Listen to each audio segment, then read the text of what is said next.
The Alternative Dig Talk. Real issues, real talk.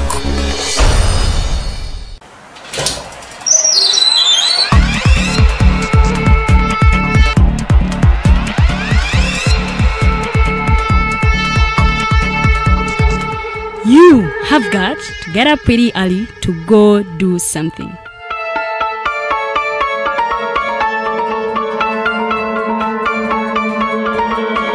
We are the Alternative Dig Talk.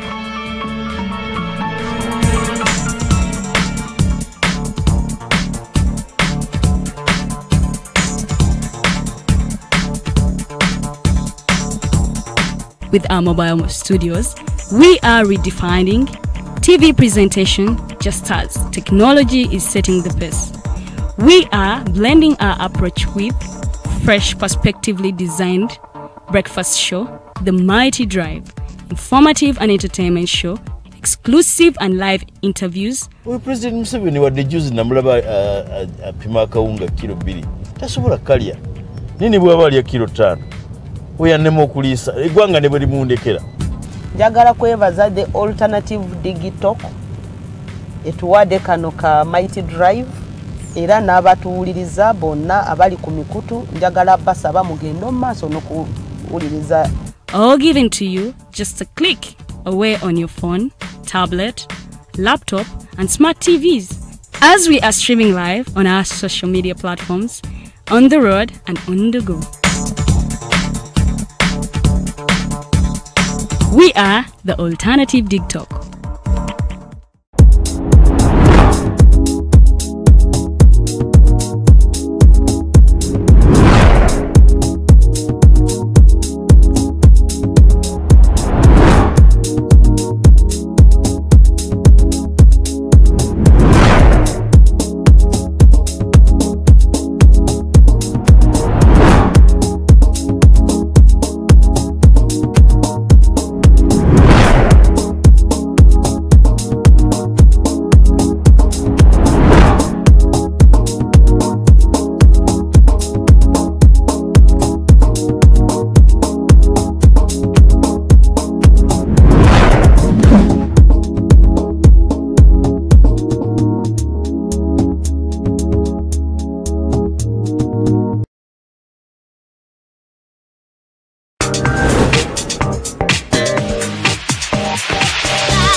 People, you're welcome to the Snap Talk with your girl Teddy Tenjo every Saturday right from 6 to 7. It is your responsibility omwana wo kubeera mu nyumba nga teyasuze bweru mbo bamubanja rent. Koyo kulaba abalenzi abasajja abakunga butuufu tebabuulirirwa nga babulamu. Towerabira nti tuli wano ku the Alternative Dig Talk. Mukwano gwange gwali topic kiri wandyagadde twogereko. Is it about family? You can take your time.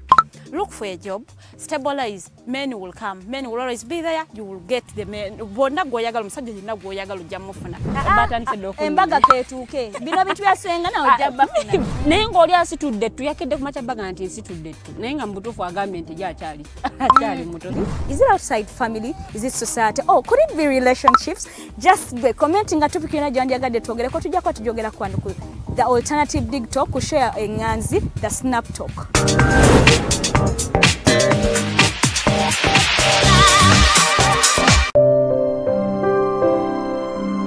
Hey Ugandans, I'm Lieutenant Colonel Dewa Kiki, the Deputy Defense Spokesperson and actually the Deputy Spokesperson for the Uganda People's Defense Forces. I was hosted on Alternative Dig Talk. I encourage all Ugandans that this is the way to go. Always watch, participate, give your views and ask questions on Alternative Dig Talk. Dig Talk, the way to go.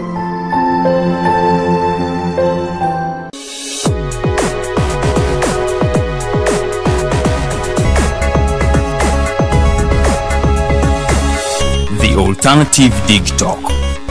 Real issues, real talk.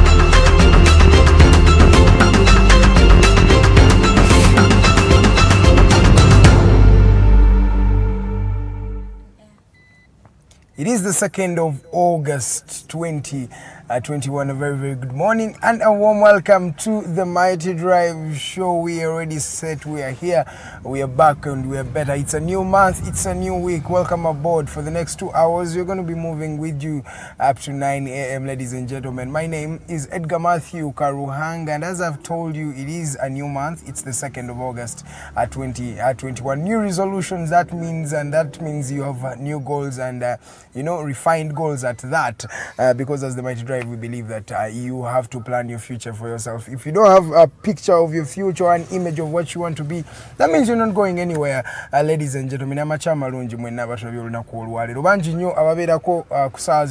sure that you watch us every day. Thank you so much. Starting from Mr. Norman to Muhimbi say, we have Tomerideho Alex, Wamala Charles, and all of you guys. Thank you so much for always watching the Mighty Drive here every day, and we always streaming live on Facebook, and later on the YouTube video is always out, ladies and gentlemen, at the Alternative Uganda on Facebook and the Alternative Uganda on YouTube. That is on Twitter, it is at the Alternative Uga, but of course the name is the Alternative Uganda. A special day to different people, and yes, today we celebrate a very, very brilliant young gentleman, Mr. Rogers Turiahabwe. He is one of the people that makes this thing happen. Yavera ku camera yafe every day. Omwami Rogers Turiahabwe, when God creates people, he always creates people for a reason. So he knew that one time the Mighty Drive will need someone who will be on camera okwata bine bifaananya asobole okubibaweereza namwe mubirabe n'agamba nange kantonde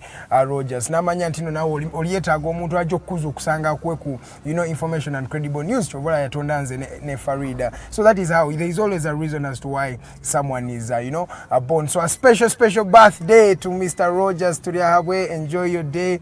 May you continue to blossom and be a blessing to various people. Pate eriwa wa the lockdown wa the COVID wali na etule pate where ladies and gentlemen mujja kuwanga mutwe gatako na mwemba mwagala wadde.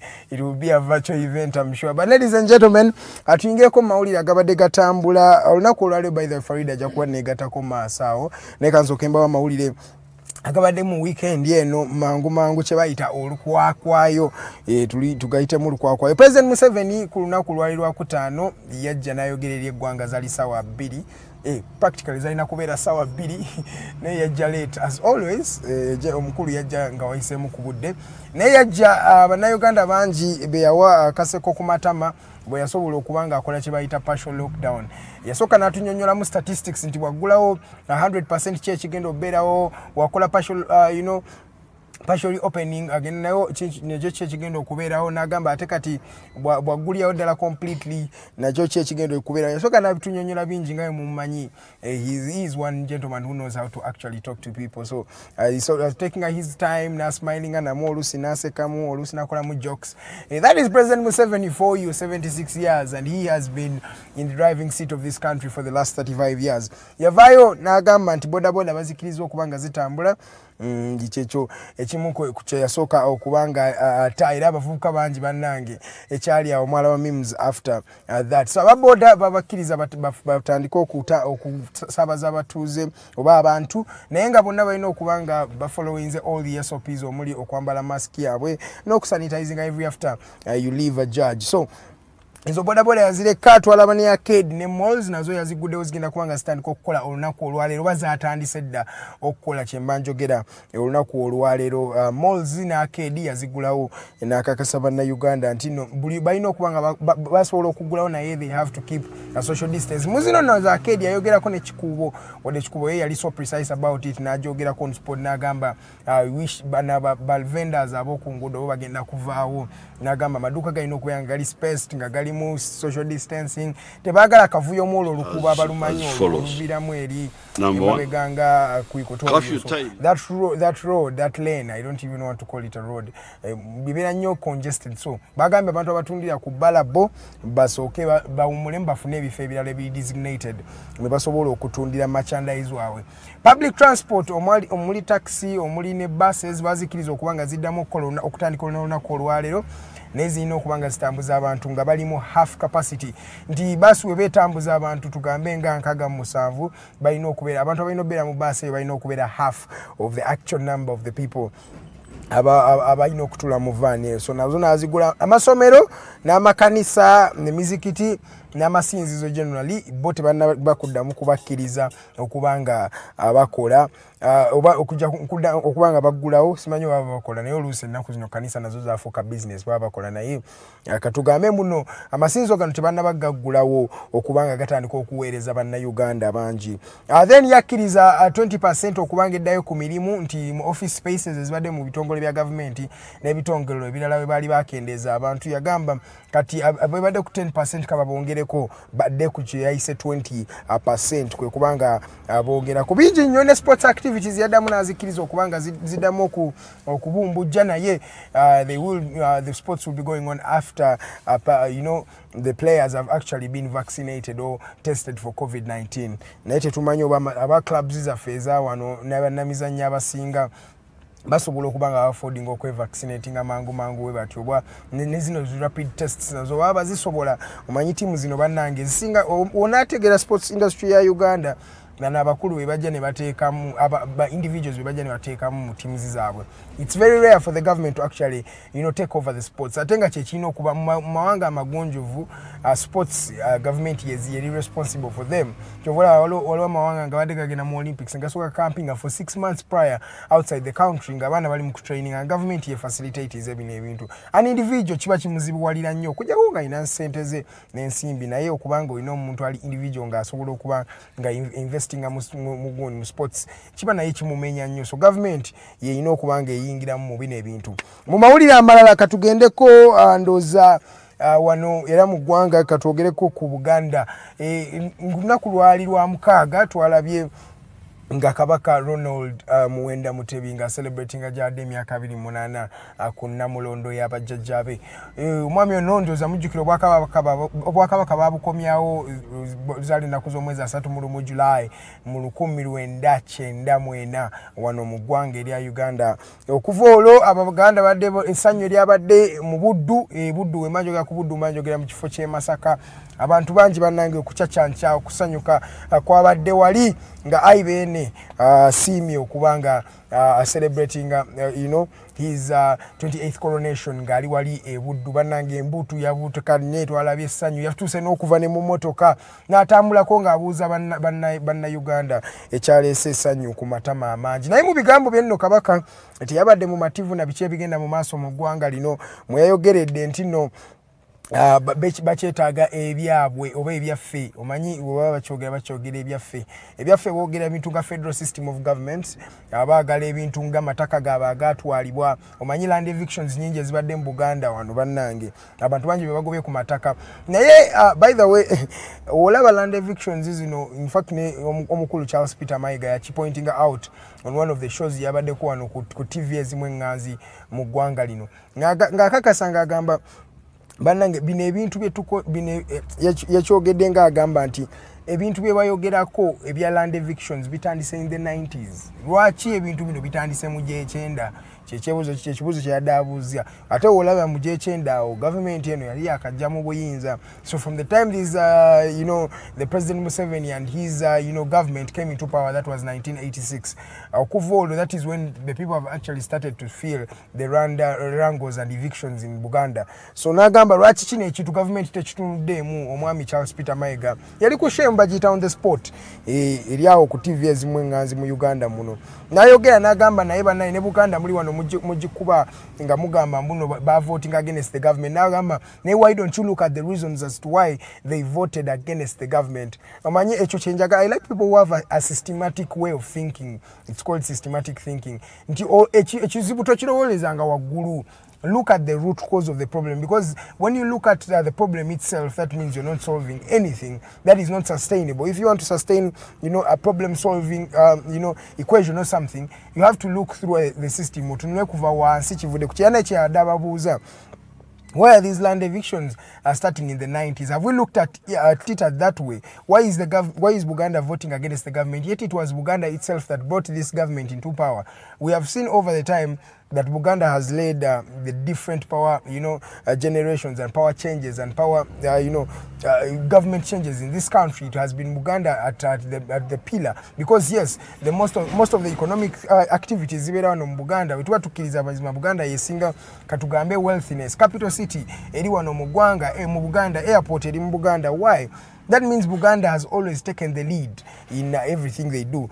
So, bade bebuza na lwaki ebintu bino tetubitunula mu kifo ky'okubashinga Buganda that, you know what, they are against the government. Why don't we look into the problems that Buganda is pointing out? Because there must be a couple of problems as to why. So, mu bigambo bya Kabaka yajeyo n'ensonga y'ebyabwe n'agamba betaaga after 30 years now, they need to sit back again and decide on what really do we need. Ebintu bya bagenda bibadiza njukira one of those days the president and Kabaka met ba meeting oba I think era ba meeting mu buddomo bwa Kabaka bwa Ronald Muwenda Mutebi, Kabaka Ronald Muwenda Mutebi awe mu buddu. Era they met with President Museveni where they talked about these things nti banange ebintu byali basuubiza babikomyawo dinduza. President Museveni yagamba over 3.5 billion zigenda kusooka ziweebwe government ya Buganda. By then I think that was a year or two, I think before COVID-19. Yes, that was around 2019 twalabanga ba meeting, but up to now it has not brought anything forth. So these are things we need to sit down as a government and as Buganda, because now you cannot break away government from Buganda, because they need to work hand in hand. Because capital city Eriwano, Buganda has been here, they're one of the stakeholders in this country. So you need to sit down as the central government. Even to be able to be viable. Farida, so what she thinks is the federal system of government viable in this country. To kerenga Buganda iriyoka na then going to western iriyoka ababusoga bali woka eastern then northern iriyoka. Can that actually be viable? Ngabona under one system. I don't know if we have even reached the political maturity to understand that. So bye bintu betulina okulowozaako mubine nga Kabaka amaze celebrating emyaka gya 28 nga ali ku Namulondo y'abajjajjabe era nga Alternative Uganda nange Edgar nsaba banaye Mukama akuwangaze ayisa abasajja yongera okuweereza Abaganda n'ebyabwe byonna bannange. Mu mawulire amalala ku lunaku lwali lwakutaanira twalabanga abaana ebibuuzo eby'abaana ba senior 4 ebyafuluma mu ggwanga wano Uganda. Abaana bangi bannange abaayita amasanyu gabaddewo naye nga omanyi COVID-19 we yatujjira tewadde celebrations lyawo za mugundu, naye nga bintu bingi nebyafulumidde mu bino ebibuuzo omuli okumanya nti abaana 50% y'abaana abakola papers zino oba ebibuuzo bino tebasobola kufuna even a pass 8 in the science subjects. Kugambula yadde nti abaana bagudde nnyo zino subjects eza science omuli chemistry, physics, mathematics ndoza ne biology. Yes, those are the 4 sciences. Abana bangi abazigudde according to the UNEB. So nebebuuza naye kino kivudde ku ki? Is it because of the lockdown? Abana badde tebakyasoma naffe tetumanyi, naye nga otunulamu kyetwayogerako ne luli mu P7 nga bifulumye eno curriculum yennyini gye twetaaga. Is this a curriculum we need as a country for the students to actually be following? N'ekirala waliwo ebigambo ebibadde bigambibwa abaana nga teyayise bulungi ate kati musiru. Waliwo ebigambo ebyo bitalina kufulumya nga orifaringa ku muntu munno oba ku mwana omuto bw'atyo. Omwana waba tayise physics oba chemistry oba history tekimufuula ate ekyo ekigambo ky'oyogera kiba kimumenya bumenya, because oyinza osanga nga tasobola kukola chemistry naye nga ate amanyi okubumba, so it does not make someone that word that people like to use. So era otuvuyayo nitugamba abazadde omwana mu embracing na kyonna kye yafunye kyekyo Mukama kye yadde asobola okumusobozesa.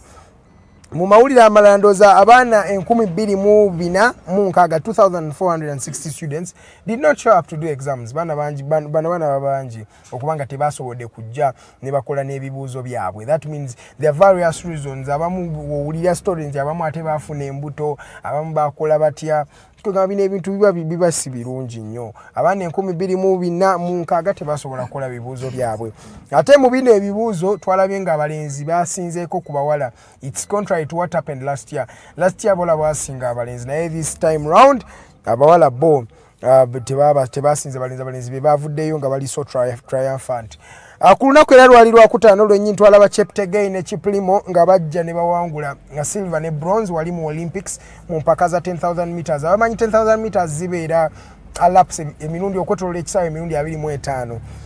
Abantu bangi bali nno balowooza Cheptegei agenda kubanga awangula enengule ekitaasobose ekyewuunyisiza abantu abannayuganda abawera nti yabadde world champion gwe tubadde tulinawo wano ate ne record ye by the way kyali waggulu tewali muntu yagimenye naye yabadde wakubiri omu Ethiopia yamukulembedde n'amusinga abantu bangi ne bagamba naye banaye kino kyavudde ku ki naye nga olabamu nti Cheptegei yabadde he was doing more of a team sport than an individual sport. Olaba yatuse no ayimira nako nagezaako okuyambako Kiplimo. Olaba you know some people have selfless by the way like Cheptegei. So these people celebrate together. Cheptegei was second and won silver whereas Kiplimo was third. Neye wangulia bronze. Bambi Kiplimo yayina engeri gyakuwamu obutonotono. So sometimes kapesike kayinza kubeera nga bali ba Cheptegei akuwa olutalo mu naye Kiplimo mu lutalo lwa Cheptegei olumu Kiplimo alinamu entando zanga 3.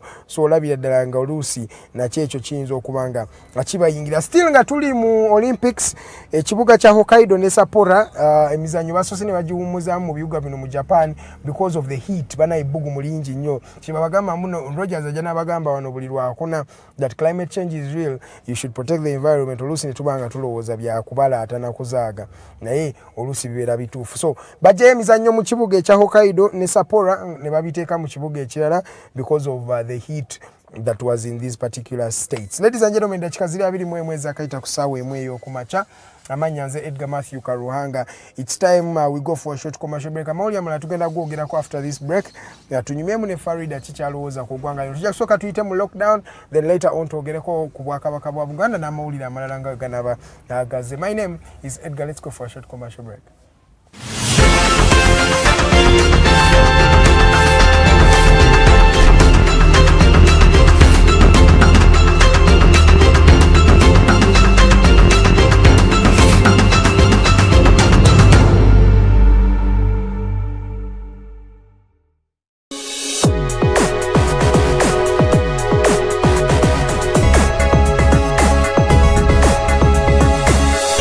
Alternative Dig Talk.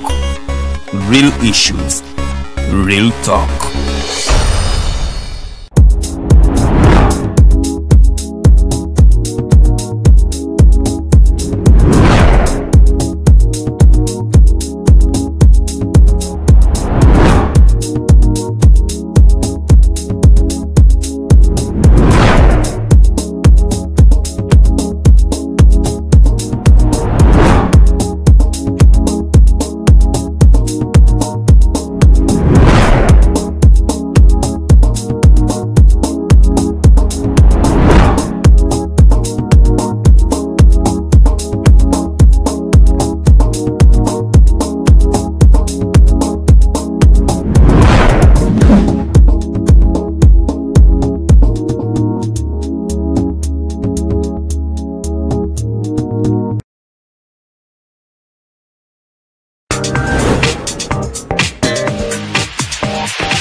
People, you're welcome to the Snap Talk with your girl Teddy Tenjo every Saturday right from 6 to 7. It is your responsibility omwana wo kubeera mu nyumba nga teyasuze bweru mbo bamubanja rent.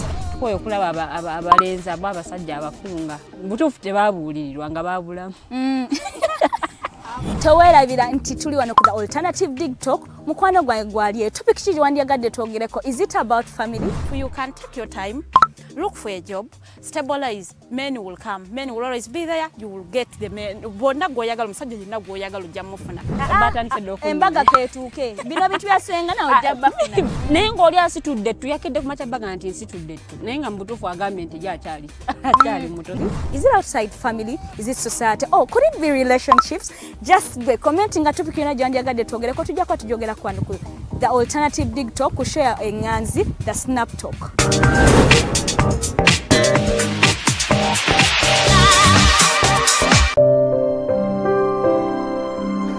Hey Ugandans, I'm Lieutenant Colonel Dewa Kiki, the Deputy Defense Spokesperson and actually the Deputy Spokesperson for the Uganda People's Defense Forces.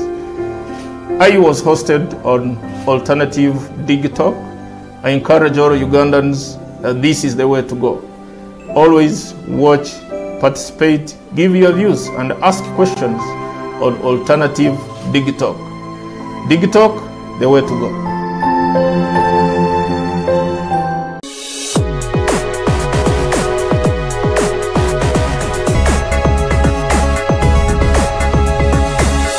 The Alternative Dig Talk. Real issues, real talk.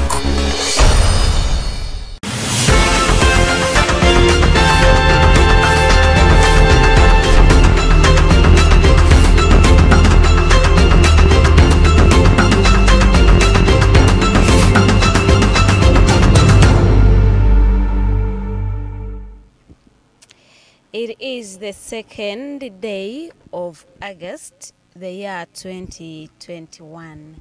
A very good morning to you that is watching us from Uganda and outside the country.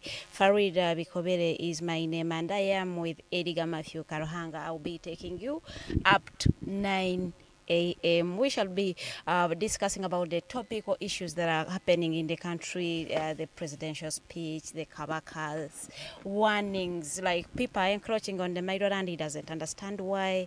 You are mistaking Uganda's politeness for being stupid. Yavuddemu omwasi n'agamba ekimala kimala. Omwoyo gwa Buganda ogutafa lwaki ate mugufuula obutategeera. So tugenda kubanga ensonga zonna tuziscrutinizinga nga tuzogerako nga twagala tumanye obusungu nga kabaka yayogeza bungi bwo bwavudde kuki bwavudde wa. So njagala okukubiriza mukwano berako. Our page is The Alternative Uganda on Facebook. Go and like the page. Follow us at munange. Don't forget nyiga notification button oberenga ate osobola otufuna bulungi nnyo every day.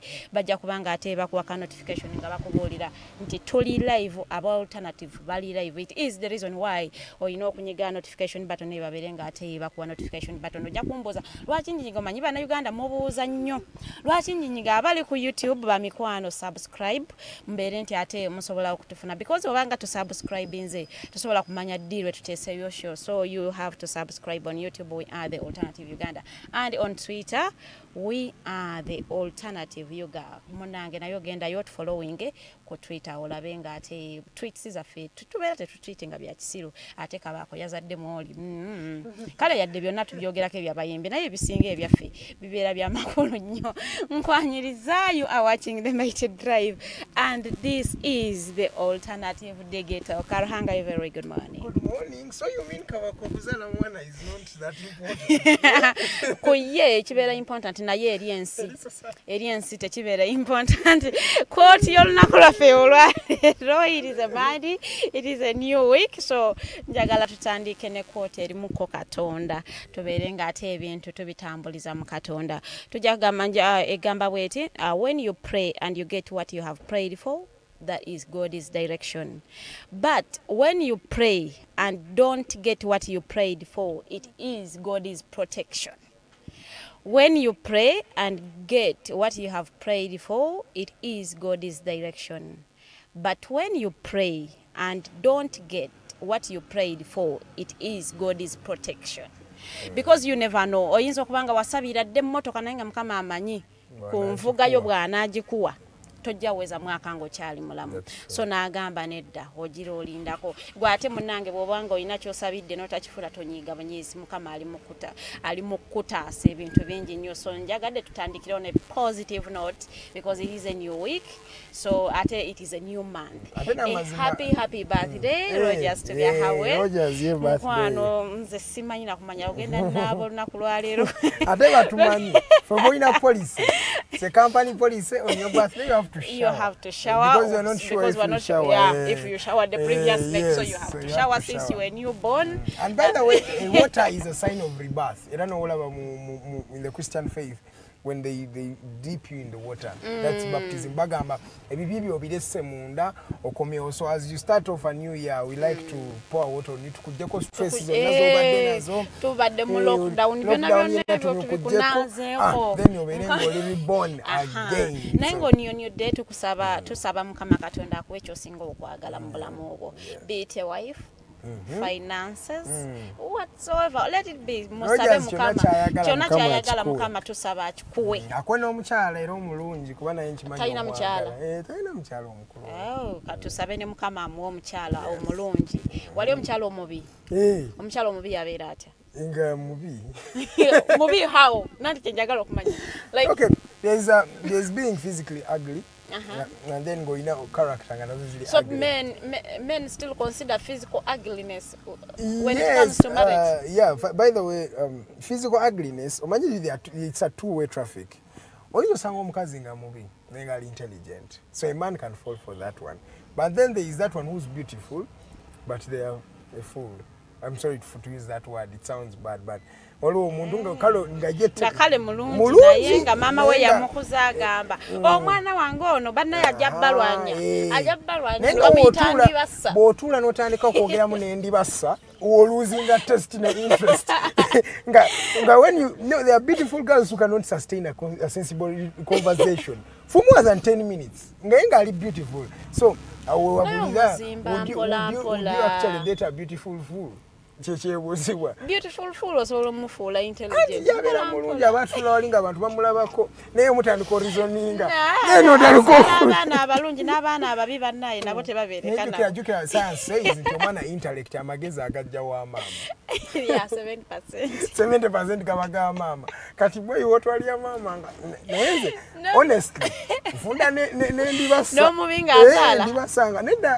Mbaye mubinga azala nga alima. Let me tell you, the moment you get an intelligent woman, you also start to propel mass because even the person you get, relationships not. Ikitegeza gwofunda n'endibasa nga musiro. Encha mujja kwetaaga okulya n'endibasa oyo. Naye ojja kubeera n'ono anyirira naye nga enkyayi ky'okulya temugenda afuna naye ndibasa. Ndibasa y'ono anyirira alabika obulungi. Ndibasa yanyirira. Ensonga lwaki bamuyita ndibasa nti mulungi nnyo bajja kweti. Kati nze nebadde manyi ndibasa is the ugly one. Ndi ugly one naye bamuyita batya. So yesagala kunjija mu bigambo. Tunatandika na topical discussion. Let me tell you, people who are watching us, settle for a woman who's going to push you in front. Because the fact is, in life here, we need someone who's going to propel us in front. Ogenda funa omukazi omulungi naye nga akulaggingsa behind. And yet you can get her, yes, that one who's not that beautiful, but she's intelligent. Agenda kuzimba. Ate gwe oyagala sawa zino. Ajja kufuna omulungi nga ye kyalowoozaako njagala kola njagala wiigi ya mitwalo 8 naye ono aba yeemanyi nze wiigi njagaza ki ye 8. Okitegeera kyekyo. Kati ekimu n'abawala nasobola osiba kapenso kange akeesatu. Even girls with men, mulekera ofuna abasajja because omusajja amwalina ssente oba alabika bulungi oba yizigudu mu bintu. Edgar Mathew Karuhanga, money has to matter. Money is good. It is true. It is okay, but you can also make your own money. What is it that you want? The illusion of the other person's money. Nyongerezaako. Naye kati abawala munyumira. Okimanyi omwana asobola okwagala omulenzi nga tamwalidde na 10 naye nga she just enjoys the illusion of that guy has money.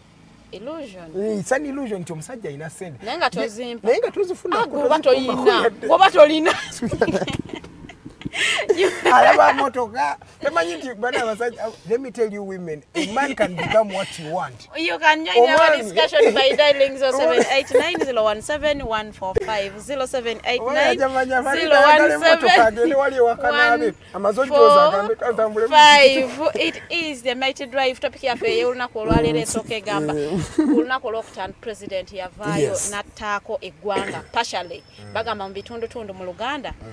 Nagamba kale abataxi muvuge naye mutwale half capacity mutwala 14 kati mutwale 7 n'abagamba nga tune nyinzo kera kankoge n'abagamba taxi minatandika ku Monday ngenzi yo neewulira kulw'omukaaga lo taxi yave Jinja yetise abantu paka Kampala nebuuza ono omukulu kwa bamutu taxi PS nebuuza ono omukulu yagenza okuvuga Jinja ng'avuga n'ayita mu mukono n'ayita buli wamu okutuuka kama nga talaba taxi ndala ku luguudo naye yenda paka agivuga paka waki. Yabadde amanyi. Agambazi batutadde. No, za ye yabadde amanyi kale bali bagadde ku engeri gyeri weekend bamanyi abantu tebaliyo na bagadde tandika ku mando. It is so funny, I swear. It is so funny. How no? What I'm asking myself. Why would he actually drive nave ejinja paka wano naye nga talabe taxi yonna mu nze ate tenalyebuuziza nti kuva gye yavudde ejinja teyabaddeyo bapoliisi ku kuba okwo abatrafiki paka Kampala oba yabadde abawa kintu kidogo era kyekikusurprise nga asobola okuba nga adde akikola kintu kidogo okuva ejinja eri akonairo teeka waliwo abatrafiki n'abayitako bonna ab'emukono n'abawa kintu abayasaasaanyiza mu mabiri omwo yetadde akasente kangi wali naye nga abasaabaze yabatuusiza bulungi ate abasaabaze babatadde ye ne bamwambusa ku CPS simanyi oba bamutadde musajja wa naye yanyumidde the way he was looking when you look at him he was one funny individual the way he was talking yabadde amanyi just babatadde like ye era bwe yagambye nti yadde amanyi batadde emmotoka babatadde president Joe yayogedde president yakobere nti president yakobye nti batule kuire kuvuge taxi so president yavuddeyo nayogera yeggwanga ku lunaku lwokutaano ekisooka president ono ayaganya omumala obudde ekintu ekyo nakyo sikitegeera before he says no, I'm not saying in his speech otugamba you're going to speak to the country at 8 p.m. The country is a population of over 40 million people. You cannot fool us and make us wait for another 30 minutes because amazima munsi ezikulaakulanye eziddakiika asatu it's a long time ebintu bingi byosobola okukola in that time president ayinza okuwuddisa mbu tugenda kusaawa 2 nasooka babalagawo office oba kyeyo conference center nga akatebe weekali buli kimu kiri set naye nga tewali aliwo ate nga otugambye ati sometimes bintu tujjemu ebintu ebityo when you say 8 p.m.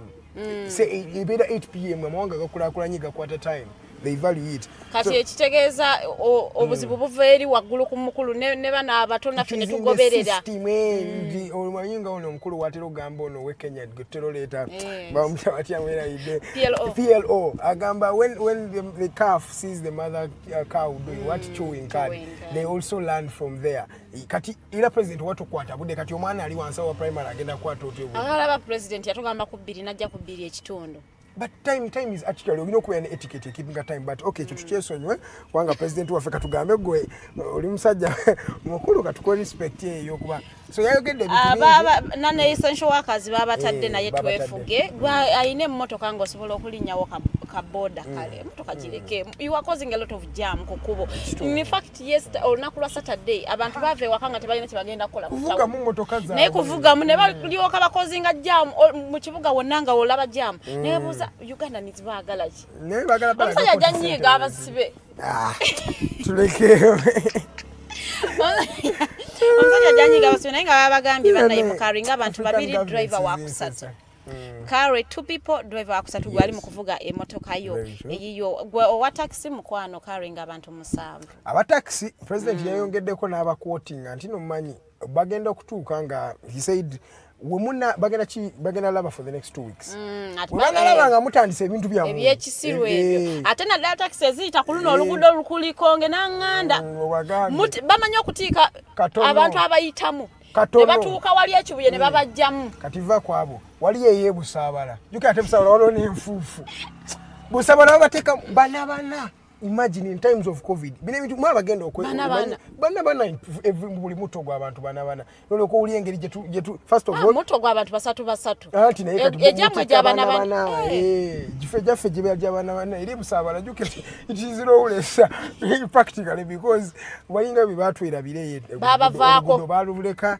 buli kintu mina president wa mweyo ati bayi tuli opposition we bagamba nayenzo okubeera ite chifula opposition though you never know maybe opposition nayenga the thing is this ebintu ebyo tax kigenda ku affecting amwe era president yabagambye mwa bagenda okola ki mwa bagenda okweretera obuzibu mbanga muganya oku respecting amateeka ga covid-19 mwa bagenda okweretera obuzibu because you are the people who have been seated home for the last 42 days ngati mukola kati baba wadde chance ekola ate mugenda kuongeza abantu that is not really right kansubire nti omanyi twemanyize ng'Abafirika okulya akatono kamala it is okay if you eat singa wona ayagala okubeera n'omululu omungi ate bakugale bakikuggyeko ate ng'obusente olaba bwe bafunamu ng'oyongeramu abantu abo oyinza ofunamu 3,000 oyongera bakungere 5,000 bakuggyemu 5,000 ne weebuuza abadde ofaaki naye nga we should remind them that curfew remains at 7 temujja naye yesitanalabye abantu bavuga beyond 7 ne kuva ddanga bavuga beyond 7 ne saawa ennya batuuka kitegeeza ebiragiro bya covid bikyakola nze weensulansula ku luguudo lwennyini ku saawa 5 owulya boda ng'eyita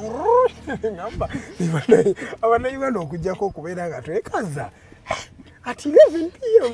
and bars remain closed okuggyako for the next 42 days. The thing is waliwo twogera nnyo ku bantu abamenya amateeka gano aga covid naye bannange ba security operatives be basinga okugamenya abalina okugakuuma be basinga okugamenya ebyo ebintu bye bakola ebikweko bye bakola ekiro ndowooza kafyu bye babagambye kafyu yeeno saawa emu paka saawa 11 nga president bwagambye banaye eyo time ate tetuleme kufuna ate bantu nga bekwese mu the cover no they are hiding under the cover of being security operatives naye nga bakola ebintu ebiroless olabye amatu be victims amayumba ge bamenye nga bagamenya kiro mukeera ku macanga ennyumba yabaddewo bagikoze eki bagimenye emidala gy'abantu ndoza unabanyumiza akatale ke bamenye kali jinja I think yes but right abantu saa mwenda bakeera ku macha kujolaba nga akutale bwe tewali kyali katale tebuliiwo amakanisa wano ndoza mujjukire kyali wane waffe wane endeeba ebintu ebyo security operatives amateeka gaffe nagatukwata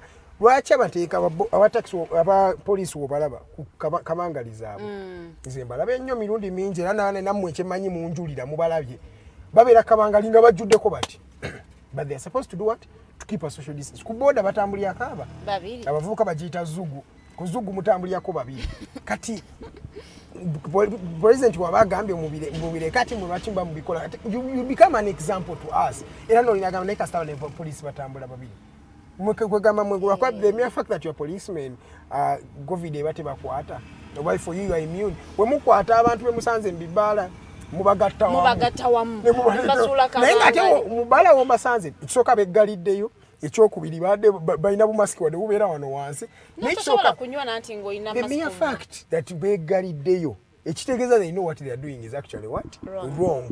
So they've hid, they're not accepting anybody, so where do you get them and then you get the whole mob of 40 people put it in one cell? You're spreading more coronavirus. Sometimes you just used to have logic mu bintu bino byetwatukola. So kyogezako okugamba mbwe abeggaliddeyo tebabakwata. I'm not condoning what they are doing, but what I'm saying oluusi soko otunulemu nti bali bameka bali batya ate yes badde bekwese okay there's some things when I dalambu okay maya mateeka gano gakolwa abantu era oluusi gameme nanti wogamba nti babadde bekwese n'abebbala bagenda kugulawo beggalire si kyentegeeza nekyentegeeza oluusi let's look at the bigger picture than the smaller picture just kyentegeeza oluusi waliwo wosanga for example omwana wo ng'alina akantu kakozaawo nolabanga sikyamaanyi naye okay you try to justify the reason as to why they've done something before you actually do what pin them down because not everything is solved by pinning and violence and what sometimes you just need to talk to people and they listen anaikale mweno mu 42 days tembadde nnyo violence tukirize buli omu lockdown emulumye buli omu badde emunyiga n'abapoliisi bennyini bubeebi eno lockdown season 2 eno eri yasooka baali bonna bali abulima sappe eno eyokubiri buli omu emulumye fenna nga ababodaboda bannaye babagambye mutika omuntu omu ate mwe kafyuwa mwasa wa 12 bodabodas they have been responsible Farida even before the lockdown dozojjukira bali batuuse nga bakwata omuntu omu nga obakusanga ng'olina ababiri bo wenyini bye bakwekolera kate bamanya ababoda omu atandika n'owokubiri n'owokusatu so olada ababoda I think they should keep up the speed ate nabo bakafiirinze nnyo bakiwulidde tebasobola kukola mputto yes era bakawuliddemu wewetegereza boda esinga zonna zibadde zitambuza omuntu ogwo nkozi nga oli olabeera abayinako kanulanga mulwadde nga waliwo munnaamukutteko or something like that so borders mweyongereyo okubanga mubeera ekyokulabirwako wano mu ggwanga Uganda era abantu babalabireko nnyo tubeere nga ababodaboda the passion bodabodas have those bodaboda cyclists they have some kind of passion I like so katebeerekerera bo nga bo They rarely give up on each other. The other thing, when it's a law, but never gets a kukolachi. Ate obachankalanya bonna bavirayo mulungi ogumu gwali osanze ko boda ngakonyo wa taxi akalengo wa boda yabadde mu nsobi naye bonna bayika ne bayikiro wa taxi nedda namwe muvuga bubi nenga bakimanyi yoli ya leso obuzibu bwe baye kunganya ne bawero ngoli bamutasa ngadduka kasire oli avaawo nga bonna omwomu avaawo mpola ngabe ate bonna bayina general n'ebibozi byawe banyumya ku boda ezo nga solidaire yatukubyanga mu high school ojukiranga mu kirasi ngo mwana akoze so muyina solidaire tayiwayo mu manyo omukulu kamoga mwena ne babakuba zinengamba sika solidaire nze sijja gumira kiboko nze manyo omukulu kamoga ali mukolaba nasoma naye oyo mu high school awo ndoza sinya vajukira the padlock rebellion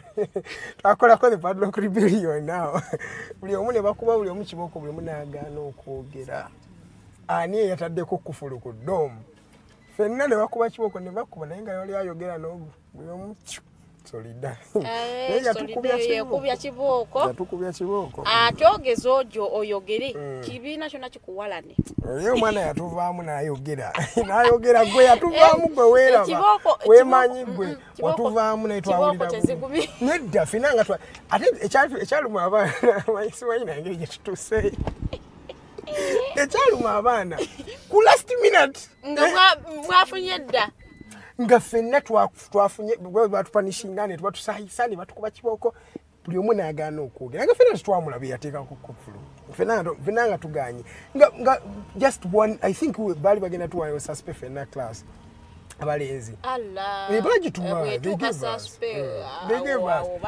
nedda buli omu asirise lwaki ogenda zifuna newaka sasupe ng'ogitwala ku ki omwana omu yatuvaamu nga tumaze okutuuka like at the end of the tunnel eyo sports activities bazikiriza okuba nga zeeyongerayo naye bagambye abazanyi balina okubakola ki okuba checkinga, that is the first thing, then babageme naye kati club za Uganda bane zinasobola emitwalo 5 buli musambi testing buli every towards the game. Abana banasobola timu y'abantu government ekoze ekingayo. That is the question. Eyambe bana abasambi baberenga baba testingira bwerere since that is the question. National team baberenga baba testingira bwerere. Yes, abo abasambi bompira abantu abatonotono abo simanya vipers simanya ba sportsmen abo baba testingira bwerere. It is a system ya fair gano kwata aba sports like taking over the sports nga ensendala oyinzo sanganga no sanga tebajizibu nga national team coach. It's not all about kati atu omanyi kyo kyekizibu government yetu Uganda no yo government enonya wejja ka sente wetajja 10 teteekawo kati anti bwe buzibu yeyo government yaffe wetajja 10 teteekawo kati osanga watunulira sports balaba there is nothing better that promotes the country like those things like sports, music. Ebintu ebyo bitunda eggwanga kati Cheptegei bawangudde mudaali Japan omanyi ensi yonna ebadde tunulidde Japan. Buli abadala about 10,000 meters race yaba Cheptegei ne Chiplimo. They became second and third. They waved the country, the flag of the country. Naye batusogende yo government ebawadde ki.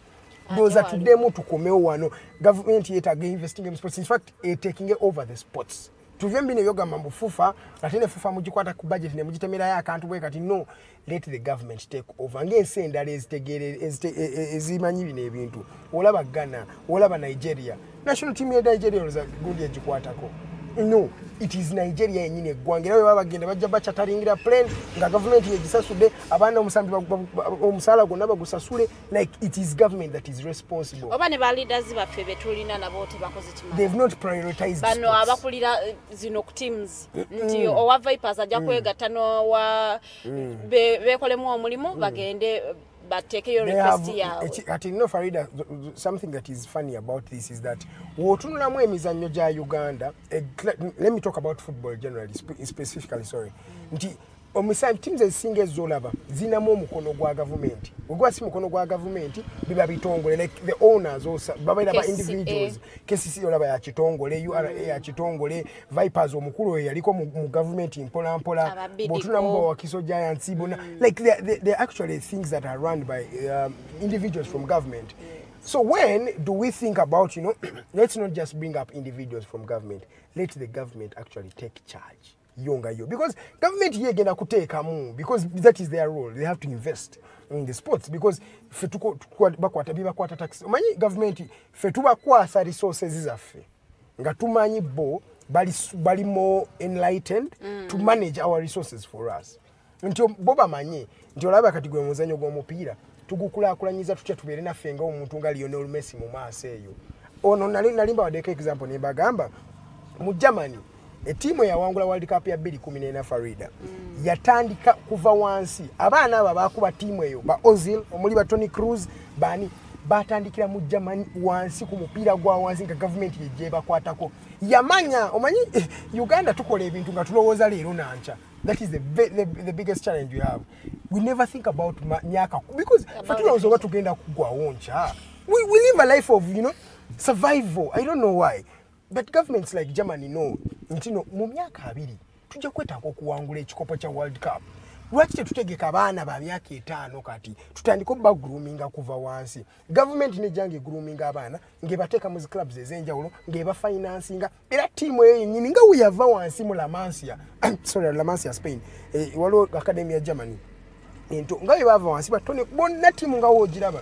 Bweje ne wangula ekikopo kya World Cup 2014 olaba mbono they have accomplished a goal tunulya Spain nayo sawa zino olaba mu teams yade baletane mu Euros balese team ga yabana average myaka aga 2 they are growing something balageno team egenda kuba emyaka 10 mu maaso obeji mu maaso. But Edgar, when we do those comparisons between countries, we need to first know what is happening there that is not happening here. Nje tulina chichi kyebatusinga ko eri ekino kola finance sports, they like sports bamanyi mbe ebyemizanyo tebabi omanyi President Museveni erabita. If it is all about priorities here, they do not prioritize sports. So we do not expect to get the same results as Spain. We need to inculcate that they should start prioritizing. Why should Nigeria prioritize sports and we don't? Because we should South Africa.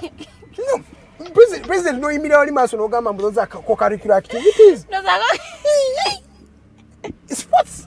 A boy who's born, there are kids there out there who are born and they want to play football. Kuva wansi ngomwana yamanya agenda kuya the next Messi. Ngawota omuzadde wo muteka mu sente. Ngomuzadde batekamo. Yes, never how many parents can afford that. We need a systematic of things. These things of individuality. Nti ono aja kukola kino Farida oja kukola kino mwana kasita mwana uwo. No. We need a system ngegenda ku upholding abana bonna. System eyo joyogera ko Edgar. President obo mukulembeze wegwanga tagenda kuvaayo. Lunaku leero obencha agambe kale kusinza wenda bye sports kino kye kirina okukolebwa ababaka baffe betusindika mu parliament. Do they have thoughts the way you have them? I don't know. Kubanga tulina abantu abagala sports bana abantu abamusajja wa wino alabise wanyana. Fufa president aliko kati magogo ali mu parliament. Omusajja wa wino ali mu parliament. Ono mwana omwami wa Kisojanti no wa olisaza lyebusiro ali mu parliament. Kiche mukozeyo mu abagazi ba sports. Tewali. Okujjako okugula ludo okuwala. Kiwanuka minister nanyini agon CEO Express oli minister mulamba kati attorney general by the way not even a minister. You are not attorney general. They should propose these ideas. Akale president has gone. Nenga bazitable in the parliament. Ze bitamiza Uganda nti womalo wangula omodali ngoli okojja president nga akwaya akasimu olusite katuuka na kutuuka. Nenga akwana obusima bwo bumuse butuuka. Baba kuwe 10 kutuuka mutwalo. Ukitegera ebintu tutandika okubirowooza tutandika okuyamba basiku kono wala Julius Sekitoleko ndoza wala bewe yakomye wengeri gye bamutunyamu ne bamutwala mu sema ite bamuteka musasa naku mukaga ali mukomera bamukozesezza ng'omu okutiisa abalala bandi kikoze nti abana Uganda badde bagufudde mugano ti agenda ne national team natuukeyo nabula bakuyita kubula nabulawo so kati bamukozesezza nga example nti bateke mbalala entiisa abandi yagadde okikola ale baba yimbi ne ba DJ mwe babamanyi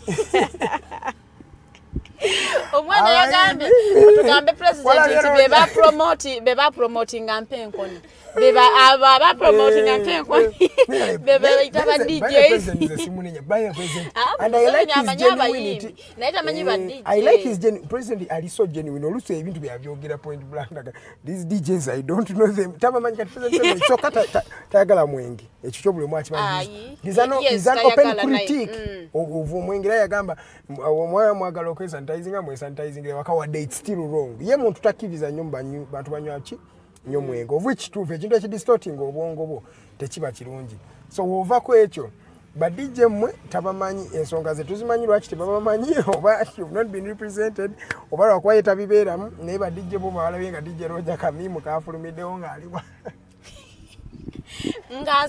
yazirise agamba tekisoboka mukulembeze eggwanga n'atakumanya.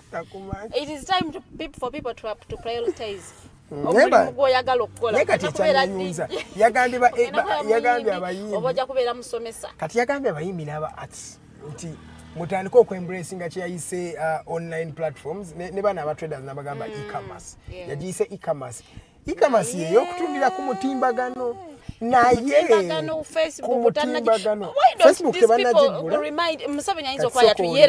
Facebook tebanagigula ng'ovudde ku Facebook obwanga tebanagigula bayongeza data ne bayongeza ne taxes ku data kati oluusi n'ogamba ennaku zino bayira namwendoza kati fe abakolera ku mutimbagano tufe abakisinga n'okifiiringamu owuli edata adduka buddusi bw'ati ate data wamuteekako 12% levy on tax kati ogamba otya omuntu embracing online performances ng'abayimbi obagambe ne ba arts aba actors ne baki but then internet gye balikozeseza naye overpricing ogambye omutrader adapting ekyeyayise e-commerce e-commerce simbi yes naye ate kati data naye waabwe omuyambi otya nga data wamuteekako 12% tax Checho. Facebook yesinga okola mu Uganda by the way mu social media sites zonna yes esinga n'abantu obungi ekyali nzigale omuntu alina ofuna ka VPN akatali sustainable okwaccessinga Facebook. Do you think President Museveni akyajjukira nti Facebook yagigala? By the way okubanga yakira I think they should remind them kuba alaba buli kimu kiri nnomo bannayuganda tebakyafaayo alabika yeerabira. It's time we go for a short commercial break. Obudde ndawo wano bututwala entindigwa bwetukomawo tugenda kwogerako ku nsonga za Buganda yatwogereko ne ku endoza ne ku baana ba senior fo bannange tutaga twogereko ne ku bibuuzo bino that and much more is coming your way. This is the Mighty Drive. My name is Edgar. I am with the glamorous and smart Farida. Bikobere, we go for a short commercial break. We'll be right back.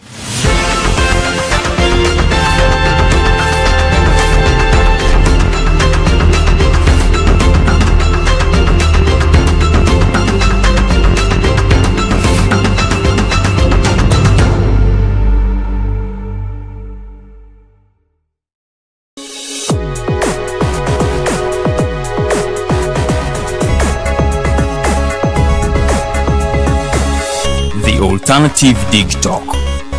Real issues, real talk.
People, you're welcome to the Snap Talk with your girl Teddy Tenjo every Saturday right from 6 to 7. It is your responsibility omwana wo kubeera mu nyumba nga teyasuze bweru mbo bamubanja rent. Koyo kulaba abalenzi abasajja abakunga butuufu tebabuulirirwa nga babulamu. Towerabira nti tuli wano ku the Alternative Dig Talk mukwano gwange gwali topic kiri wandyagadde twogereko is it about family? You can take your time look for a job, stabilize, men will come, men will always be there, you will get the men. Bonna goyagala musajja yina goyagala ojja mufuna. Embaga ketuuke. Bino bintu byasenga na ojja bafuna. Naye ng'oli asitudde ttu yakedde ku makyabaga nti nsitudde ttu. Naye nga mutuufu agambye nti gy'akyali. Akyali muto. Is it outside family? Is it society? Oh, could it be relationships? Just be commenting a topic yona gyanjagadde twogereko tujjako tujogera ku the alternative dig talk ku share enganzi the snap talk.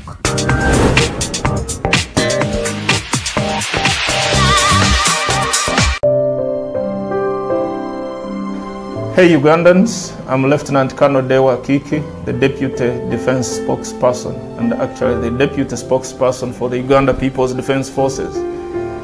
I was hosted on Alternative Dig Talk. I encourage all Ugandans that this is the way to go. Always watch, participate, give your views and ask questions on Alternative Dig Talk. Dig Talk, the way to go.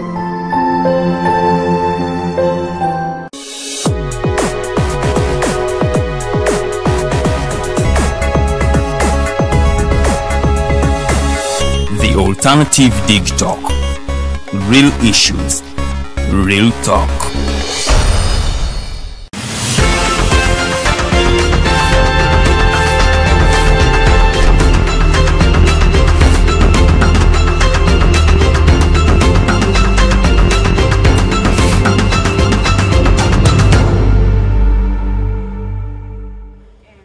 Thank you so much for watching the Mighty Drive and welcome back from that short commercial break. My name is Edgar. I am with Farida Bikobere in studios. Nga twogera ku nsonga zibadde nyingi mu first hour dakika zibadde twogera ku presidential address ne tunnyonnyolamu ku biki president byayogedde engeri gye yatadde aba sports ne sports activities engeri gye yatadde aba boda ne taxis n'ebyenjawulo gye twali twogera ku ndowooza we let's cross over to the next topical discussion of the day. We are talking about Buganda celebrating 28 years. And remember, you can join the show, by the way. The number is 0789 017-145. Call in to what you think. How's your week and what do you think about the country as a whole, ladies and gentlemen?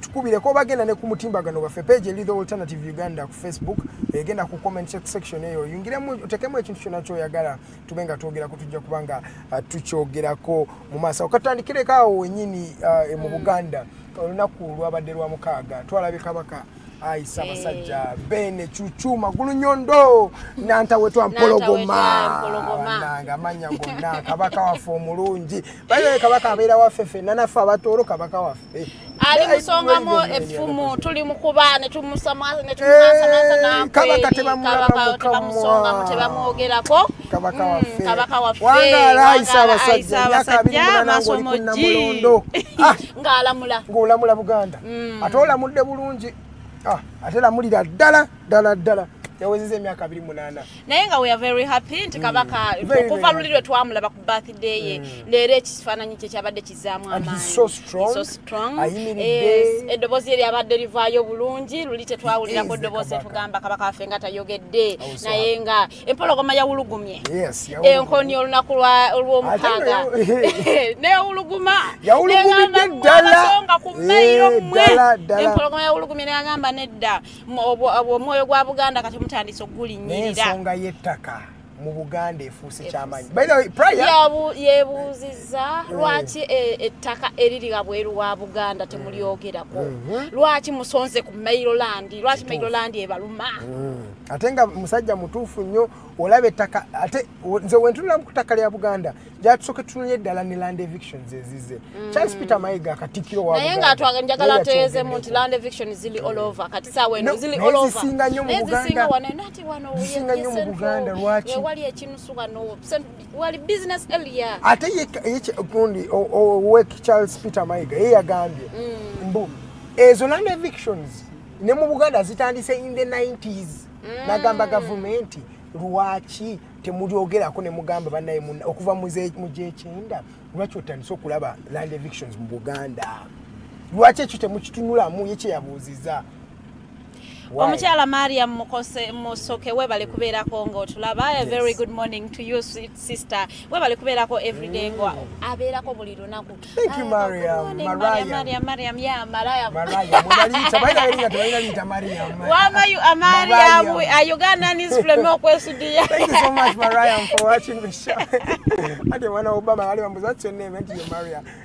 I'm Mariah. Mariah. Netufene kumara deko nsonga za Buganda zo President Kabaka yachogeddeko nnyo nagamba ettaka lwaki atikane president yalyogerako emabega kawo yenga agamba agreeing n'ettaka lye bayise Mailoland kagamba Mailoland, what is Mailoland? Why is it actually Mailoland? Nenga ate Buganda yo yaliwo already bambye yes y'etaka lyayo agamba n'ebyabwe babibaddize babibanjiza kati nange kanneetekeko ebyaffe tubibanja ebyaffe wabagamba ebyaffe agambye amataka gaabwe kyekisooka obwakabaka bwabwe obumu embiri awali basekabaka abamu byasaanizibwawo so babyagala bikomezebwewo n'ettaka lyerimu mu bulange omwo yagambe nalitaka naye nga soko nga tetunagenda kubya bulange walabye kabaka bulungi nnyo ng'agenda ku mukolo gwe namulabye luli twalabanga kabaka nga ayina abambowa abo baba bambadde backcloth nga bagiribweti lero nalabye basirikale kitamanyi majje nga gegakuuma kabaka omwana omu yagambye nti abambowa babatwala ate ne batraininga ne bafuuka bannamagye nti osanga tulina abambowa naye nga just bakyusa ekyambalo bali mu jinaaza baginazaamu nnyo ate bagijabuludde akujja kujabulula bajabuludde olw'omumbowa oyo atera omubeerako ng'afukamiddawo ng'akabaka wa speech juti yabaddeko yabaddewo wali wennyini wogamba wali omu naye kabaka yakuumibwanga bambowa koke n'abasirikale bano baali baddeko naye ng'abantu abana abatano abasooka kabaka babeera bambowa ng'ate era banekedde mu backcloth bulungi nnyo nga bakutte engabo zaabwe n'amafumu. That is culture. Yes, iyo culture ya Buganda bw'erina okubeera. Naye kabaka yafulumye bw'ati nga tulaba abasajja abasirikale nga balina emmundu n'eŋŋamba buno bukyali Buganda naawe tugenda mu mikolo gya mikolo gya buwangwa ate mututte yaba n'amagye naye ate twagala okwebaza president ate munnange yadde abantu babadde bangi teyabaddeyo tiyagaasi eyo naye era kati kyekyaleeseewo ensonga emu abantu gye batagala kwogerako nno waliwo ensonga. Imagine if it was Kyagulanyi nga yagenze ebuddu bwato ng'abantu bangi we batyo kiki ekyalibaddewo kyovola aliwo enjawulo wa Kyagulanyi ne kabaka. Okay, now I'm just saying, I know I'm not comparing them, but I'm just saying in a society akwatwako oyagala kuŋŋamba mukaba ekimuyisa nnyinimu yagala kunyonyola ebintu bino tujja byogerako kabaka ekimuyisa nnyinimu ekimuyisa maaso moogi aba yalabadde nti abantu alaba ebijja mu maaso kyekimuyisa maaso moogi nti yalabadde nti abantu bebanakuŋŋaana 100 teri korona agenda kukwata muntu yenna kyekimuyisa maaso moogi ekimuyisa nnyinimu takwatako nnyinimu takwatwako naye tewali amateeka agamba nobody is above the law okujjako kale I don't know but I was just saying amateeka agafuga Buganda gakolebwa kabaka amateeka agafuga Buganda gakolebwa amateeka agafuga Uganda go ga Museveni naye nga twagala abantu babadde bambadde masiki Uganda babadde basanyufu nnyo nga baneeza kabaka people actually needed that light badde betaaga nnyo kusanywa abasajja abantu basanyukidde era kati okulaba ku kabaka ate ne kabaka yansanyusiza nnyo yavudde ne mu mmotoka n'agenda n'awuubira abantu it showed that abantu n'olaba essanyu Buganda yenna n'echa chancha. It has been special by the way. Bwetwogera ku power struggles. Omanyi kabaka ayina nnyo powers mu Baganda ate Abaganda ku kabaka waabwe. Tolaba nti ogamba bana Uganda tebafaayo. Singa Museveni yabakubye muti yagasi walitegedde kye bayita Abaganda ku kabaka. So naye ayina kyatyamuko kyalaka nagamba bana Abaganda inakwata kuono omusajja. Ate ojjukira olugendo olwali lugenda e Bugerere. Lwero. Abaganda ku kabaka tusebo tosiba kuzanyirako. Kala abakuba muti yagasi kubira rais ku kabaka. Kibeera inherent. Kati political leader tali inherent. Tisaazi no president asobola ayinza okukyuka. Naye kati waliwo omuntu nga ye womu. obo yakiringa taatawo Kabaka oyo bagamba waliwo omukwano gwange agamba nze kabaka yo ne bwe mulaba amera olusisi ati omuntu amera olusisi namera olutiko bazi goosebumps yes kati oyo omuntu oyo ebukwatire mukwatire ku kabaka we ayinza okula by the way era ne abaganda ku kabaka sebo tebasaaga ne president ekyo so president ayina aweyinga n'amanya nti wano olutalo I am not ready to fight it n'aluleka yabagamba president there is a statement he made yabagamba ye yaleeta obwakabaka asobola okubuzaayo omutakendeza kajanja asi ye yabuleeta obwakabaka yagamba yabukomyawo katugambe yabukomyawo si yaleeta ano obwakabaka si yabuleeta because waliwo naye yabukomyawo singa ye yabukomya teyaligenze mu Buganda kumuwa kika kyente yali kyewadde ate ne Buganda ye yamuyamba n'omutuusaawo wennyini we yali because abaganda be bamukweka be bamuyamba nenga yogayoga maaso moji waneruwero omulaba ekyaliyo Buganda ye yasiyoza okubeera nti wawezezza emyaka 28 ng'oli ku Namulondo olamula ayibene munnange empologoma etakwata kwagamba empologo ekimuyisa mpo ebintu bino kijjabbe kunnyonnyola binnyonnyoleka unyonnyola ne muna Uganda akulaba because twagala okuyiga kyekimuyisa mu magulu tebikawologoma kato olukazaala nga katambula tebakakwata kombo nga akabuzi empologoma ezali kyekimuyisa mpo olugizaalirawo ng'etambula kola research ebintu bino tobimanyi Edgar you are watching the Mighty Drive. Join the discussion by the link 0789017145 0789017145 twogera ku kabaka Buganda bya n'ebyobuwangwa yayogedde ku federo mu bigambo bye nenga izita kivebo nanga chimbadengeno okubuuza kinyingi.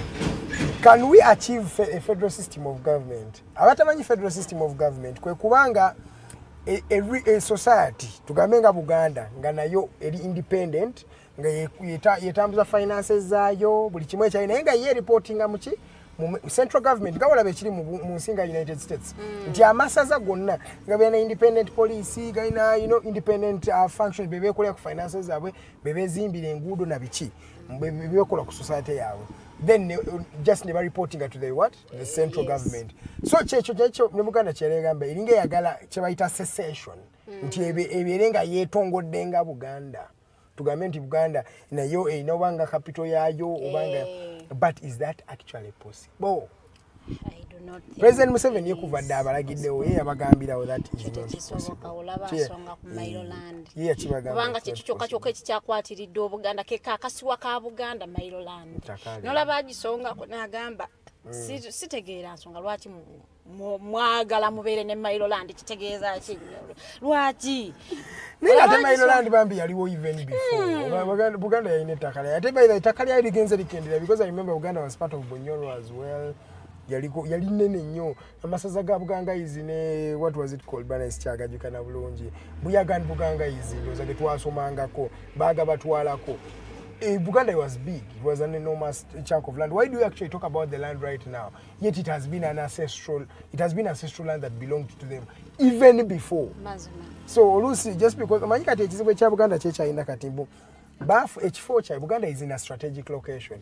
Wala capital city eri mu Buganda, airport eri mu Buganda. Buli kimu ekisinga abantu abasinga bali mu Buganda. Chovola abantu land rango nyingi mu Buganda buli omwe ayagala abeere wano.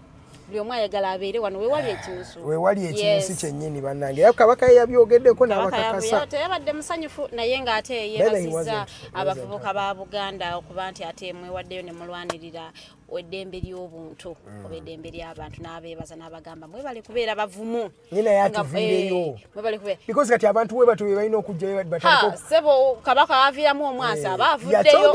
Kabaka by the way is not the first time. Kabaka ne bali mu kubuzaawo abaana nga babula babatwala safe houses bichibabuda bafa yavaira nakyogera nakola ati nayogera ku nsonga ya saba report yagamba naye muyambe mukole kubina ebintu ne paka but what I'm saying why I want him to be like that symbol of hope nti abantu na Uganda bakiririza at least ko muye mu kigambo kye because kabaka wayogera Farida abantu abasinga basobola omuwuliriza okusinga gwe nange wetuwogera kabaka wavaamu omwasi nayo kati nga weyogedde ku bintu ebyo olaba nti he creates an impact to the society. Yes, ayina bangi abamukkiririzaamu kabaka yayogedde. So his word is something they can consider.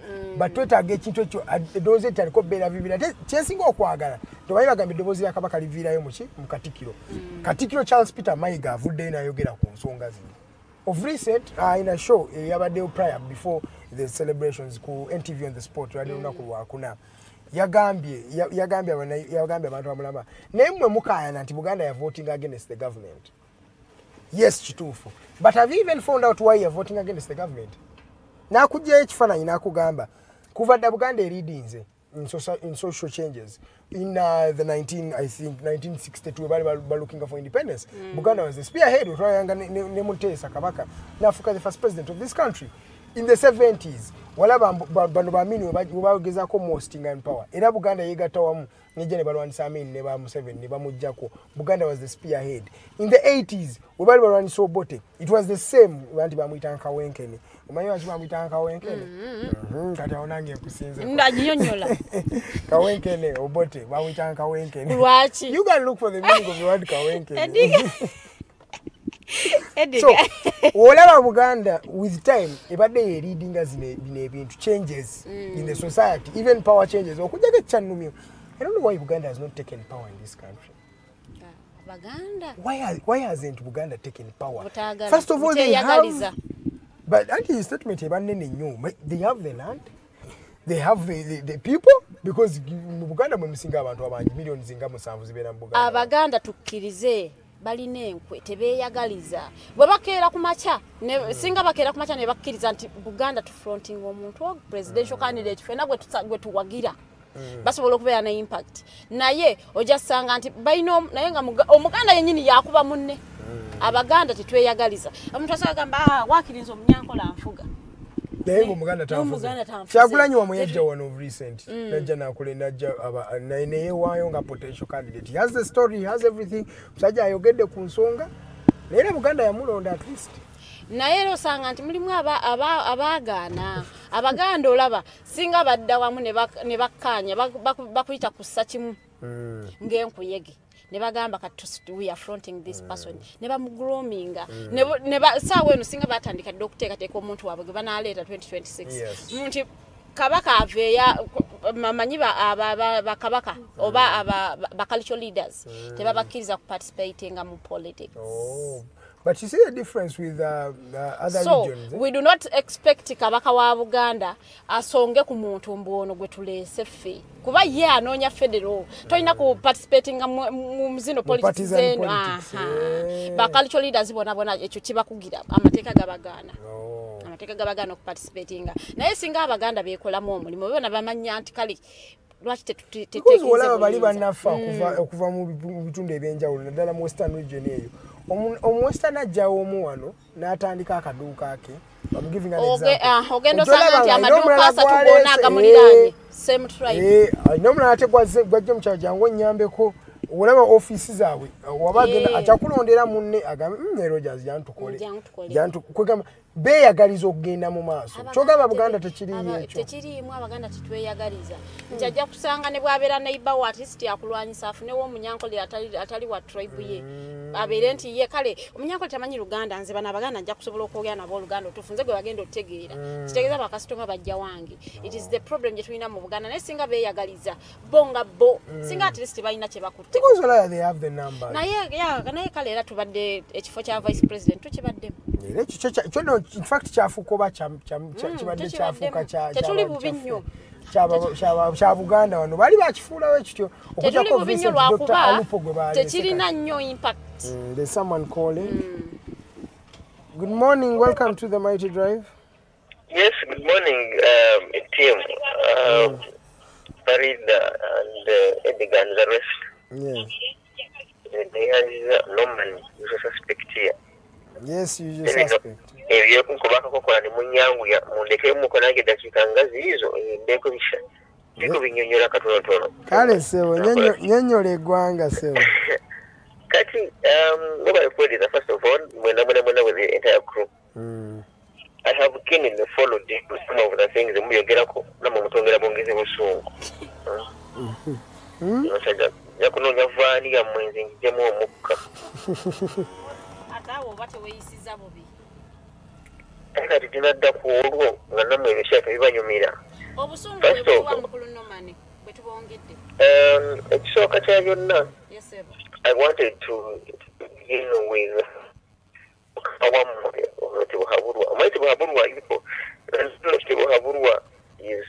amagezi tegawabulwa in our language. I am glad I at least I know this primary claims because Kanyahamba has always had issues gakamba ugwetumenya nkore no muchika.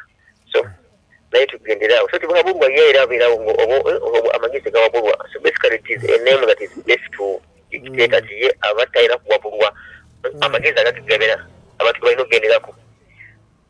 Onto his speech, if I may make slightly some small summary about his speech. One of the most spoken words were therefore.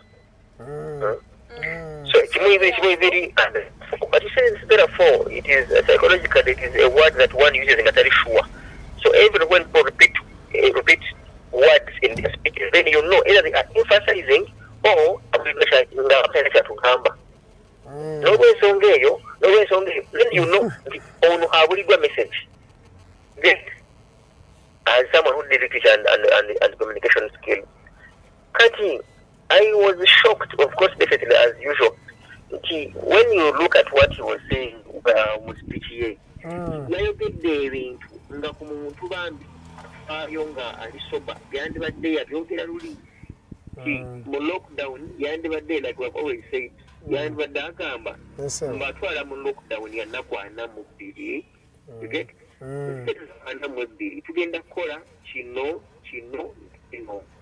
kati nabwe ekyo okwogera kwe yandi badde agamba mwategedde bannayuganda nabatwala mu lockdown yanakwana mu bbiri okola kino na kino n'olw'ensonga eyo kino kyekituuseeko ne kino era kino kitulemye netugenda kikwasaganya yadde nga tugulewo but you get so it comes nga jajjonyera tenyita bitegeera because kati Edgar ne Farida bwemubuuza mukama wammwe mwogere amazima matuufu what has he achieved ku bikira twala mu lockdown nti vaccine zezaalabiseet vaccine zeeyongedde you get what so basically nze nganze talina kyeyaŋŋambye era tuli wano ffenna leero bbiri mazalibwa ga Rogers epozi omukumu I can assure you mutwe wakaseera tugenda kuddayo essaawa yonna tugenda kudda mu lockdown because we have learned nothing and forgotten we learned nothing from yes tugenda kuddayo because ebiruubirirwa first of all n'ebyatwala mu lockdown ng'ogyeko muno okusasana ku kubanga buno obulwadde obulaba tebuliko buno simanga bwobwekweka mukati bwatukidde mukati bwajeeza bwakiteekagendeza ku kusaasaana kwabwo naye ate kati bwe tuba nga muguddewo nga mukomyewo era yali nabo agenda buleeta tugenda twakoma because tewaaliwo point za busimbalaala nti tugeze mu lockdown okwatiivinga bino awo tuveeyo ababbi bamuwaayo omukazi wattu nabadde nsesa abantu nabone magamba mulabo n'omukazi katonda amuyambi ekigenda okumulya kikyajja alina kiro nga 16 kubanga bamaafiya bamutuulidde ayagala akafo abeekumunyizaamu bamukuba bamupankinga talina kyatugamba gamba bagerawo bamufudde nga kigondi bamufudde nga jirikiti basuula embwevu yogera gwoba oyogera the ministry talina spokesperson walaba lulinsibanga how she's contradicting herself nalabye ku twitter kalatatasiza okusatulatinga abalulisefu bagamba twabawa cylinders bweziti yagamba batuwa 10 tegeza kati yenjawulo eri omakati bagikoledde risiiti akasente ko bakamize kaweddewo kali ku apartment omukazi wattu yeeyongedde n'obumpi kati twenkana kati manage naye kati bambira okubati n'omululu naye agamba akasente ebintu bino bikusobera kati we naye naddaawo kati ne ku Buganda first of all nze siri Muganda yadde ndi mu Buganda there is Edgar mu educating abantu there is a difference between Buganda and Baganda so we are people me I am a resident era ni mutuuze wa Buganda naye Buganda yes sir kati ettaka lino lye mukayaniza lye mutandise okukayaniza ettaka bawule obwakabaka bwawule nti nno waliwo ettaka ly'Abaganda n'ettaka eriri mu Buganda n'ettaka lya Buganda. Kati bano ababbi babba ttaka lyani? Babba ttaka lya Buganda oba babba ttaka lya Baganda? Mukyawuliro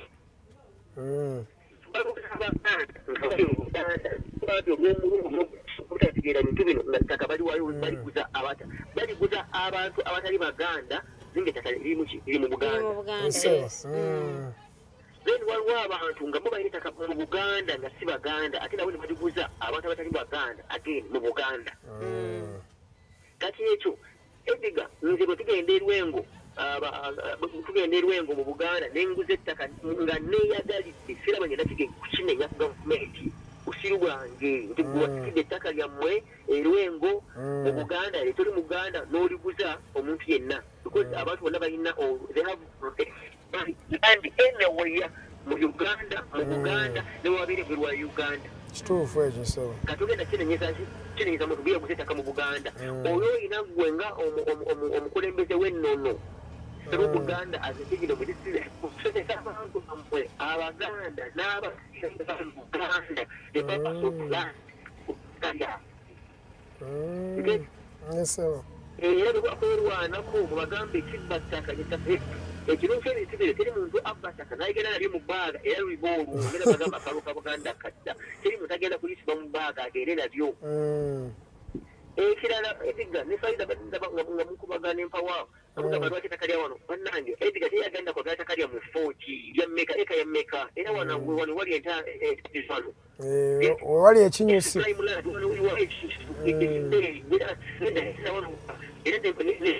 era mulimu ettaka eryebbeeyi ly'alayisi bigenda erwengo ekera yamisalo nga 8 nakakadde libakalira bana era gyawano namudde mukono wakiso eri prime. So ng'Abaganda ne leadership y'Obuganda bakole civic education bategeeza abantu why they need to protect their land. Naye kubanga institution zonna nga tezikola tezibayambye bantu kugala kusiiza ttaka lyabwe era bano ababbi bajja kutegeera advantage. That is why omwana nagula boda because n'enkumbi n'ebiyimba by'enkumbi teyimba kati enkumbi ate erimbira ddala erimba nga jjembe. N'ejjembe teririmba leero ng'ekibonga onyuge n'esatu niba beera eka ajjamu mmeka nga n'okulirimako obulimi yasde okulirimako gavumenti nga ne institutions nazo nga tezibayambye cultural institutions. A personal opinion because they look also which is a it's off record, it's on record. Let me Edgar the Farida there are some countries in the good faith where land is not supposed to belong to people. Yes. You know why? Communists. Acres munana. Oira. Aina kakayumba kagudde mu mbina kalinga meza. Kituufu. You know? Yes. Aina abaana nga 8 mu mukaaga. Kati bw'amala okufa akola eddaame nga buli mwana alinako ebijiko nga 8. Yes, sir. Kati Museveni mu butafaayo bwe ne banne nga bakugamba tugenda kukola kimanyanga modernization of agriculture. Era mu butamanya bwabwe abakulembera eggwanga lyammwe nga bagamba buli gombolola tugiwadde tractor simanga grader simanga buki tractor you get. Kati bwe bateeka tractor ewaffe endagwe nga buli muntu alina akakiiko kamu n'ekitundu asigako poloti ennene yeeka n'ekitabo 96 pages. Teri ngeri tractor eno gyegenda crossinga mu ttaka lyona alinako eryeka n'ekitabo nga alinako eryeka nangaemmeza egenda erimu to do modern agriculture. You get? Yes. Kubanga okutuuka mu ttaka lya Farida erina kuyita mu lyange ate nesikwatagana na Farida kuba sina kiyinza obutategeera kwange izo nga manze ttaka tegenda kuyita mu ttaka lya kugenda wa Farida okubaki okulima. So what do countries do? Countries do civic education mu mutima omulungi. Tegamba Roman ettaka lya Farida Edgar Norman Arnold na Roger n'abalala tuligatte buli awadde n'ekijiiko n'emmeeza n'eryeka n'ebbaaga n'eryeka n'ekitabo tuligatte mu one big chunk. Kati tractor wejja okulima ejjinga ekirima kyonna kicyanka kyona nga bwe kyenkana nga maze okukigattagatta. Kati bwetulaba tulina okulimamu emmwanyi mukira okulima emmwanyi olujja olumu atano ku 10 tulima emmwanyi ekasi nga 2 nga fena tuligasinga ekyalo oba nga community. Kati buli lwe okusinziira ku ttaka lyawaayo bwe tutunda ye percentage y'akasente kaafuna. So what other countries in Europe do, they are promoting city urbanization. Muko atabantu ne mubaja mu Konge, Kansanga, ne mubazinga kategeze nga Kawempe, mu flat ne musayo amasomero n'amalwaliro. Kati ne kitaka kyonna ziguziga wawa bikimu nyonyo kajjansi kyonna ebakima as a whole. Yes, sir. Naye mwe bwemunaalemera era buli wabeera akataka era yenkola butakola n'abaffe naye ate lwaki kisobola kukola ekyo because ababakulembera babbi bakondo ne bwe bagamba amazima nti kyekirino lwakola bamu bituli bakola banga sitaani nti bulijjo tolina kyali osuubiza n'okituukiriza. Okay. Otherwise, at a personal level, I am one person. In the way I'm going to say,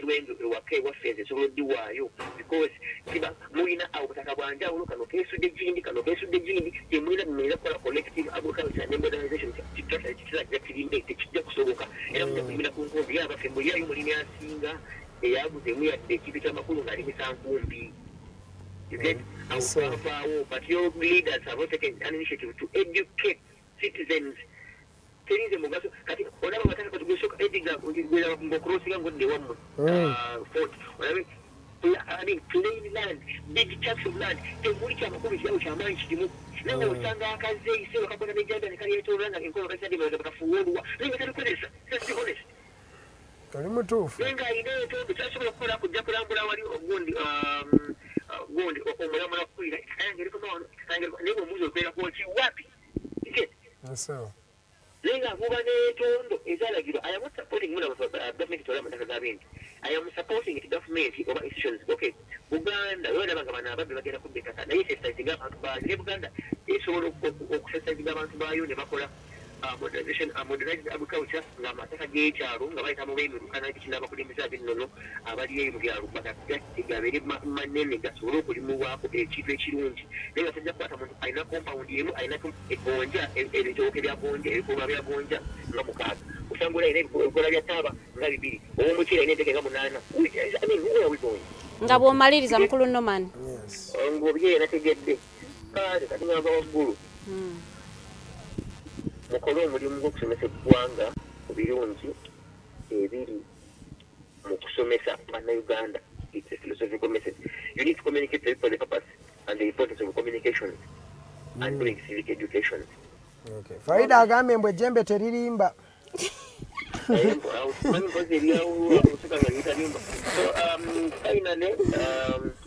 Ngomaliriza so.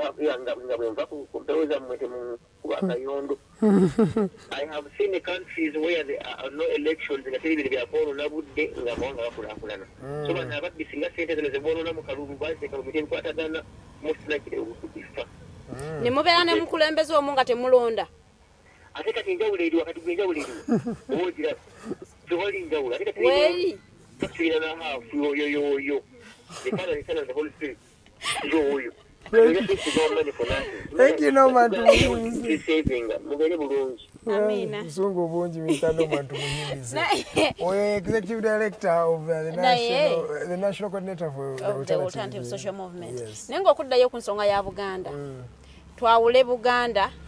Ettaka lya Buganda. Ettaka lya Baganda. Kyachogedde bulungi. Naye bwe twogera ku mailo ttaka lya Buganda. Lya Buganda nga kingdom. Oba sikitegeera. Mailo ttaka lya Buganda nga kingdom. Eryo lyo teririnaako ettaka embiri nga waneno we bali mu kuzimba eddwaliro ettaka ly'e Rubowa ttaka lya Buganda. Waliwo embiri ezajjaja waffe Kiggala naye nakibinge ajja kuba atunnyonnyola olunaku lw'enkya tubeera naye olwokubiri. So waliwo eryo ettaka nti embiri embuga z'Abakabaka kati ettaka ly'e Rubowa eryo ttaka lya Buganda we bali wano ndowooza omusango kyali ne mu kkooti nga balwanagana abalangira ba Buganda ne government. Minister of Health egamba eddaga ettaka yaligula bano bagamba ettaka tebalitunda kati Namboozi we yagambira nti ettaka lya Maryland lwaki omuntu afunako ekyapa so twagala tumanye ettaka Maryland ttaka lya Buganda so government erina kusongawo ne kati kyembuuza ate kati bano ettaka lya Baganda bo bayingiramu batya iri ettaka lya Baganda abo baba Baganda nira libeera mu Buganda nalira naye nga libeera lya Baganda bennyini abantu ate kati bano Norman bagambye abo ab'ebibanja kyovola babasasula obusuulu ewa Kabaka so kati nga twawula nti mulimu abantu abali mu Buganda nga si Baganda nenga bali n'ettaka nga bali n'ettaka so kati n'abo weebali abo bo watunda ettaka tetugamba nti buli omuntu bwe babyeko ettaka kabaka aveeyalwanira nedda waliyo ettaka ery'enkizo nga lye balwanira lyo balwanira ettaka lyabwe kwaliko embiri zaabwe kwaliko embuga zino embuga z'abakabaka basekabaka kabaka bw'aba afudde abatakyali kabaka afuse kabaka nti bino wadde obimanyi ekyo nkimanyi nange ettaka ly'abasekabaka nti so ebyo bo babyagala bikomewo bye balwanira bye bayite ebyabwe kati mwe abali mu Buganda nga temuli Baganda nga muli n'ettaka ery'ettaka lyammwe oba bali babbako they will be concerned naye tebasobola kuvaayo nga balirwanira nti ate nalyo balisika balizze eno they will be concerned nga bagamba abantu baffe mbalumizza ekyalumye kabaka kulaba nti yabaaniriza mwe abatali Baganda n'abaaniriza mu Buganda kati omwoyo gwa Buganda ogutafa bwe yagogenda gamba omwoyo gwa Buganda ogutafa ogwaniriza buli omu mwaguvuluze n'abazungu ye yabayita wano bayira nti babaaniriza mu Buganda kati ate mwe bayaniriza mwefudde bannyinimu mutandise okwagula buli kimu buli agali ekirungi mukwatawo buli agali ekirungi musika muzza wammwe kyagambye nti kale kati osanga kati tekisaasoboka nti ate Abaganda babiri Baganda bokka tekyasoboka naye ndowooza engeri gye yavudde n'akola statement eno akyejjusa lwaki yabaaniriza kubanga ebya Buganda bisaanawo biggwawo mutuufu to some extent mutuufu nti okay babaaniriza waliwo ebintu ebibeera ebyenkizo ne bw'oba mubbi n'oyingira ennyumba y'omuntu okubba ogamba banaye kale yadde njagala okubba naye kadda yaleke kankamulekere yawandiikamu ebintu omuntu bye batabba naye kadda yaleke bambi kankamulekere essimu ye kanjimulekere ntute TV ntute kino essimu ye kanjimulekere ne fridge kale kanjitwale ebyo asobola okunywa amazzi agatannyogoga ne wabeerayo ebyo ebintu bye baalirese ne bagamba nti embiri z'Abaganda ezo zote tozikwatako Mailoland twagisangawo eyo gye tugireke naye olaba omuntu abba n'agamba n'ogamba Mailoland ene beeyinuza nayo katugikime abaasuse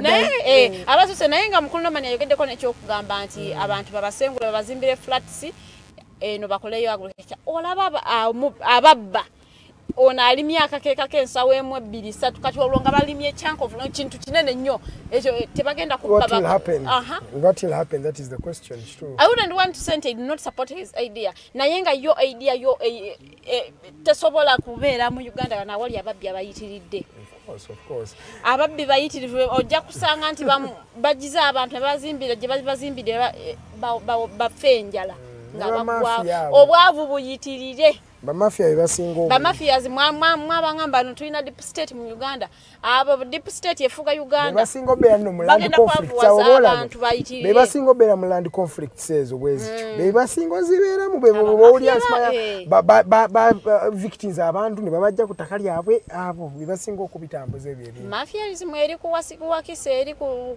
offices za lands eyo oyinza ogulayo empewo oyinza n'okugula ettaka ettuufu ne bagenda ne bakyusa ekyapa ne bajja ne bakugamba wagula kifu naye nga wagula ttuufu mafiaism eri ku offices za land zewakiso eyitiridde naye nze njagala okugamba abantu nti Uganda bagira bakola ebyabwe kyetulina osooka okulongoosa be ba leaders abatufuga nti nga tetulongooseza waggulu eyo bino ebintu ideas ezisinga ne bwe tunazireeta nga nnungi nnyo bagenda ziyiwako amazzi zireme kubeera nekyezikola mu nsi eno so nze ngamba abantu nti ndowooza tusengejje betulonda kitandike naffe tusengejje betulonda naye nga bakyagula akalulu ku nusu 100 onaasengejja biki ekyo nze kyenagamba abantu ensi bwe tuli mu Uganda muno nti omuntu amala omwezi mulamba nga takutte ku nusu 100 mu kyalo eyo omuntu amala ebbanga nga takutte ku nusu 10 in fact balimirira season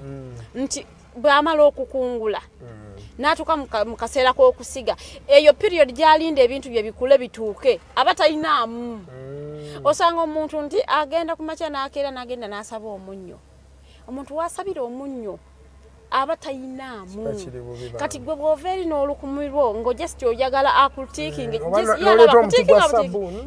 kuba agenda n'okulaba n'aliyo talina kyannyambi ate nga abamutuufu ate onampadde ate bali si bwe beesalirawo miliyoni zaabwe 2 Noza ensonga tujja girambula olunaku lwanca Farida wanajja kubeera n'omukulu Mukose Arnold Anthony ne omulangira Nakibinge bajja kuba nga babinnyonnyolako nnyo basooke bakyogereko mu kigulisize ddala. So tomorrow mu watching show enkya sawemu omulangira Nakibinge kekimbugwe nga tutotolera ebya Buganda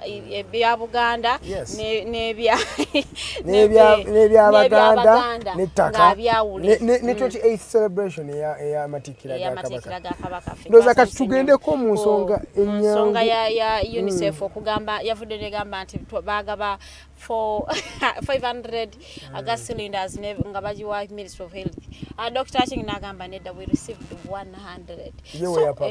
Yewe ya publishing nagamba twa receiving 100 gas cylinders. 400 gas cylinders zalagawa who is lying who? Ani anayogera obulimba. Anti kati era nanga we chinjagala okwebuuza because nange simanyi. Because buli omu ya posting on a different platform. UNICEF ya posting ku Twitter yaabwe.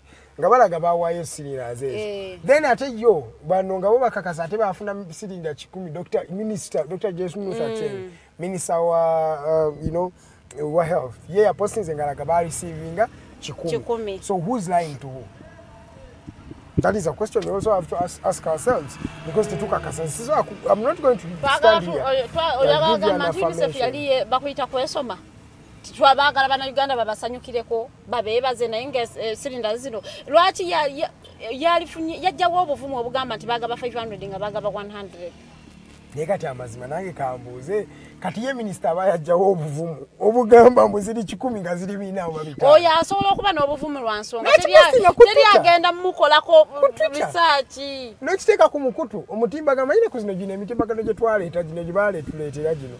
Oteekayo ekintu nga naawe omaze kikakasa ddala ng'oli minister wa health mu time ya COVID-19. Kati ekitegeeza ne bali bakiteekayo nga bamaze okikakasa. Kati awo emboozi wentuuka ne ŋŋamba kati nze emboozi wano nyongereko ki because nange simanyi. Tuleme kubanga tukiweteeka bigambo because kati ffenna teri alina facts. Because kati fenga manyi inaku zino fact checking is now a tool that we are using. So kati feka to get fact checking tulabe who's telling the truth, who's lying because both of them posted the same thing. Just because only posting a few figures zinazanjawulo. Kati tusobola kusala gwa kawalanga tunawuliza gwa kalenzo izo sanga UNICEF oba bebakozemu waka miscalculation oba atenga doctor mazima yina ye ya miscalculate or something. So tugenda kuddayo tusoke tu research nge tulabenga what is the truth here because this post made rounds I think yesterday where and so kubanga ebutikirence Saturday night I think around there to Sunday we are fulumira teri akakasa mazima Dr. Jenus ya Chingi agambye we got 100 cylinders. UNICEF is saying we gave you more than 100. Where is the rest? But that is not surprising because Uganda, baby kola nnyo. Ebintu bibaddewo mu Uganda emirundi mingi oftentimes you find you back out katinga COVID-19 at gundi the task force yayogera mbuno bakozesa billion 705 billion in fighting COVID. Surprisingly, Attorney General ne office ye gamba we received 200 billion. So where is the 500 billion? Boba gamba the only money that was accounted for in COVID last year was 200 billion according to the Attorney General. Abale bitawo ne publicity. Kati ate ye the public accountants ate ye gondi aba COVID task force bagamba twakosa 700 ebitano biliwa. Kati mu Uganda mchowa bagamba chi Uganda chinyuma otandikola banga bigenda kubula mpola biberenge kirino mu tuchogereko olunaku lumu waleteyo topic endala wafulumye ayina ka video ngazina obanga akola kinga achecha tubyerabire tugende na fulumye. That is Uganda for you. I don't know bafe Uganda amazima guno omulembe gwaffe mukama yamanyi omulembe gwaffe we are not creative thinkers like tetubeerawo ne tuanalyze kati ngenda kubuuza Farida olowooza bannayuganda bameka bagenda ku national budget ya Uganda ne bagisoma batono nnyo naye nga national budget yenteekateeka y'eggwanga sente zammwe ze babaggyemu ez'omusolo awo we ziraga nti bagenda ku zitemera wano basiteekon naye ffe abannayuganda twesulirayo gwa nagamba netugamba omanyi bwe bamanyi kati lwaki tebagenda kubabba mazima ddala lwaki tebagenda kubakola buzannyo bwe butyo. It is high time we wake up as a society. fenga ffe abantu tutandika okubeera accountable omuntu omugambe bane sente zaffe kuba sente zino zizo zange zizo Farida sente zaffe naffe abasasula emisolo bantu balinamu akatengo tetukaganya akatengo tetugabe mugende mulwane just tubagambye you practice your civil right of knowing your country nanti era bonna amazima akatengo ogenda n'okebera ku website ya Ministry of Finance boti n'okerera budget yo nawo katengo obokeetaaga just going on the Ministry of Finance website. Uganda n'ogenda ku website n'ogamba national budget 2019-2020 oba 2020-2021 lwaki tugenda ate banasajja bateekayo ne projections olaba projections ku gundi ku website yawe obeera ne projections za budget wegenda obeera mu 2022 23 24 budget they project up to like 26 so you can see the projection and you sit down and look at how much your country spends on the different things you will be shocked ojako genda lumokebere amaje like uniform ya amaje emubwete costing america engato y'omunamaje esase mundu emu just like this oja tegeera obere surprised ogambe banaye ndi mu Uganda naye mama Uganda nenge ebi newe mutazuuko era bagenda sigala nga batukola we bati nga baba wasirinda kibina ate batemufaayo temufaayo bana Uganda tebafaayo mwagana okuva bogera ku kibabaleetedde naye bo okugenda okunoonya obukira kikize kino ekizi tomanyi kyoyagala gwe kennyini you don't know what you want kino kijja ono nafulumya aka video n'owulira kati ono kayagala n'ofulumya kano nekabawo ono navuma ono kino nekiri. How many people even watch the parliamentary sessions? Neno labe wali live streams wabera ku live kubeerako ku Parliament of Uganda abantu aba bali mu viewing a comment yes a Parliament of Uganda full legislative body that is Uganda for you obuzibuli kwani kubana Uganda oba bali abateese ebitazimba Uganda kati muna Uganda agenda gamba ne bwembala bali bateesa tebikuyamba wakwata abantu 5 n'omusobyo n'oba wakaluluko n'ogamba bateesa tebikuyamba ateze nalonda 5 nalonda omu anti naye muno wegata mwalonda abantu 5 kwegamba mwenna ne mulaba mbona abantu be mwatwala mu parliament kaba babbe kubakati mutembala mu magezi noze just njala kubakubiriza nti babirabe balabe gwe balonda amanyene yakola loss informed citizen kama katono gwe nalonda yateesa bwebiti bobo manye ebitu nakola loss akalulu kange ka nasu bameka abateesa n'okuteesa mu parliament mo yizo sanga malowooza kamera basirindira mu corridor baluta maguzaabo naye mugabe nimiri ya ku floor of parliament waliyo gere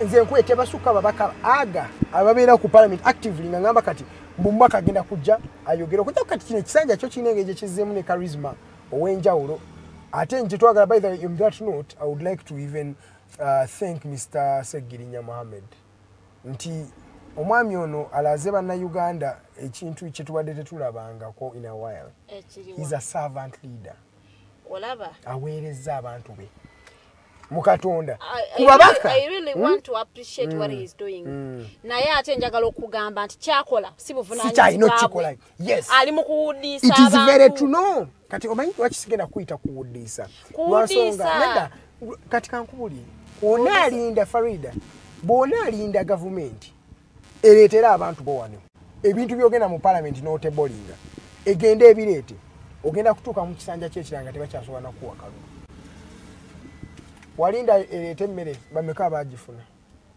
walinda emitwalo 10 bameka abazifuna walinda oluguudo lw'erukulwakola saawa eno mukulu Segerija is it sustainable no kyakola saawa eno is it sustainable nti omuntu azaalidde ku ddwaliro lyange bamuwe kiro 2 ez'ebyenda kankubuulire I think it is even sustainable. It is not. It is not. Do you know why? Edgar Mathew Karuhanga. Lero 2 ogw'omunaana tujja koma wano mu 2023 nga twebuuza bikyaliyo ku ddwaliro ewasegirinya. Kati kankubuulire kyotamanyi ababaka bo bosindika mu parliament.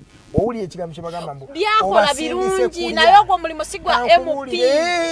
Nikati ebintu byakyuka oyagala atume ubira biri mu kagaba mu makalulu. Esengaza akolerera kalulu. Ate sevi government kubanga government when a government when a twamulonda kujendo kugulira abantu kiro za byenda agende twamusindika mu parliament.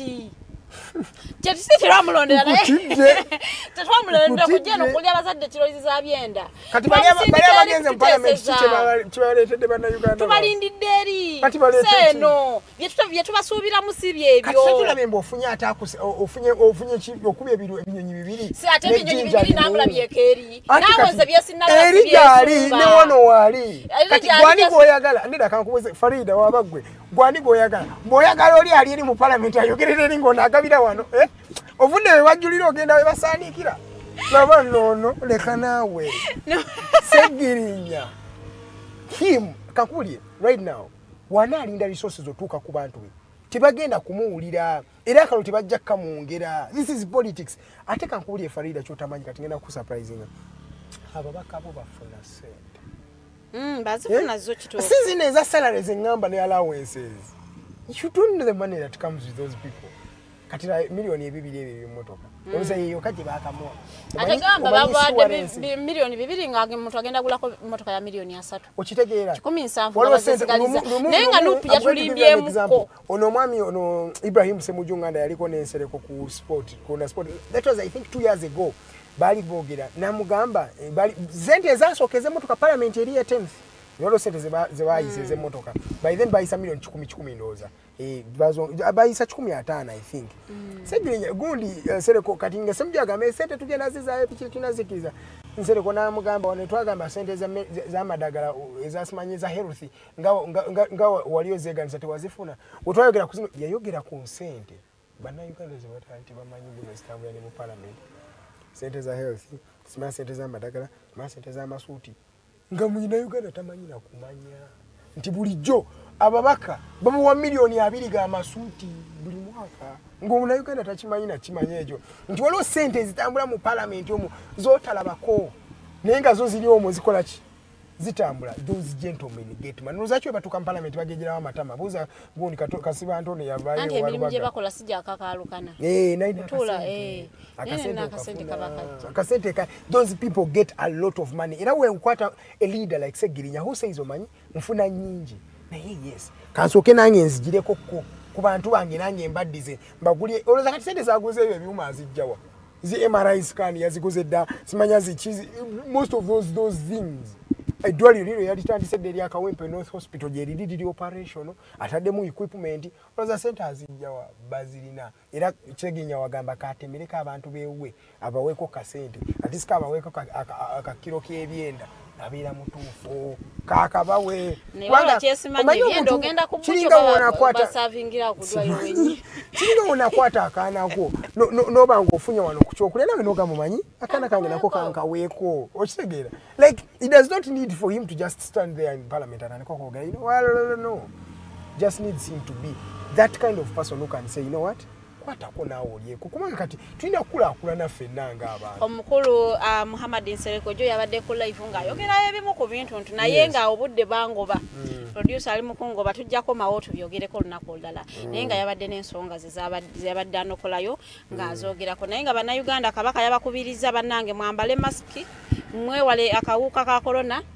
bakita kirwadde kibulega mawugwe ulega mawugwe twakiwuliddemu era kati bakyatugamba kabaka mawe bali omanya abantu bayina eddoboozi lye bawulira kati oyinza okwesanganga oyinza oyimbirira ekintu omuntu n'okiyimbirira oli n'akimugamba omulundi ogwo n'akikola so bana ina example jengenda okozesa naye kanjireke jogere bwe baba bakutenda sigenda kujogera naye bagenda kuwa oli akugamba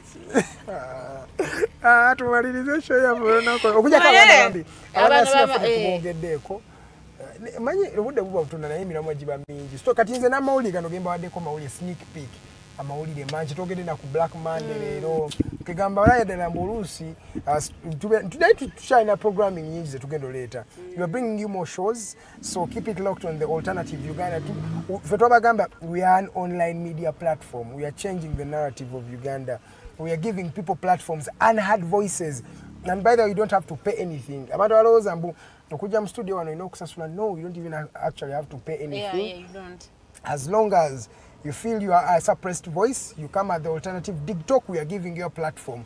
Or you get in our Uganda, abale wonna bakuwulirize obabulya kiki kyowulya ekiri ku mutima ate naddala abavubuka we are youth oriented, you know, organization. We work with young people. Come, show what you got. Many young people, you know, you feel like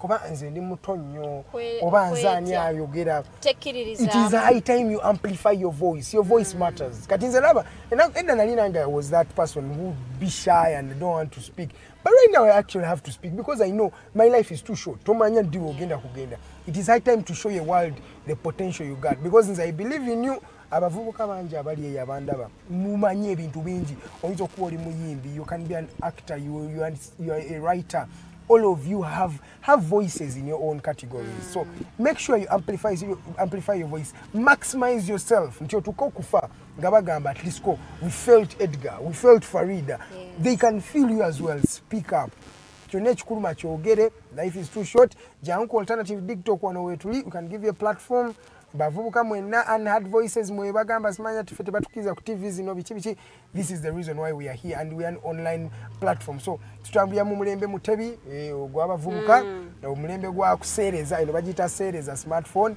So tusange ku simu na inawo jango twegatiko tuchusenensi because there is nothing that is so good like changing the world and making it a better place for our generation, and it's high time fe abazadde baffe baganye abakulu baffe bo baganye tulowoozaako feka tulowooze ku baffe betugenda okuleeta consequence. Weewaawo mbadde bawuliriza balungi ate wano tetusukkawo naye nga tufollowing, participate, subscribe to our channels munnange you will not regret the decision. Nkoze n'omukyala Teditenjo Nabukeera mu control room, omwami Rogers Tulyahabwe birthday boy on the camera ate omukulu Kato Tumusiime yatuvuzeyo olunaku olwaleero. See you tomorrow with Omulangira Nakibinge. Have a good day.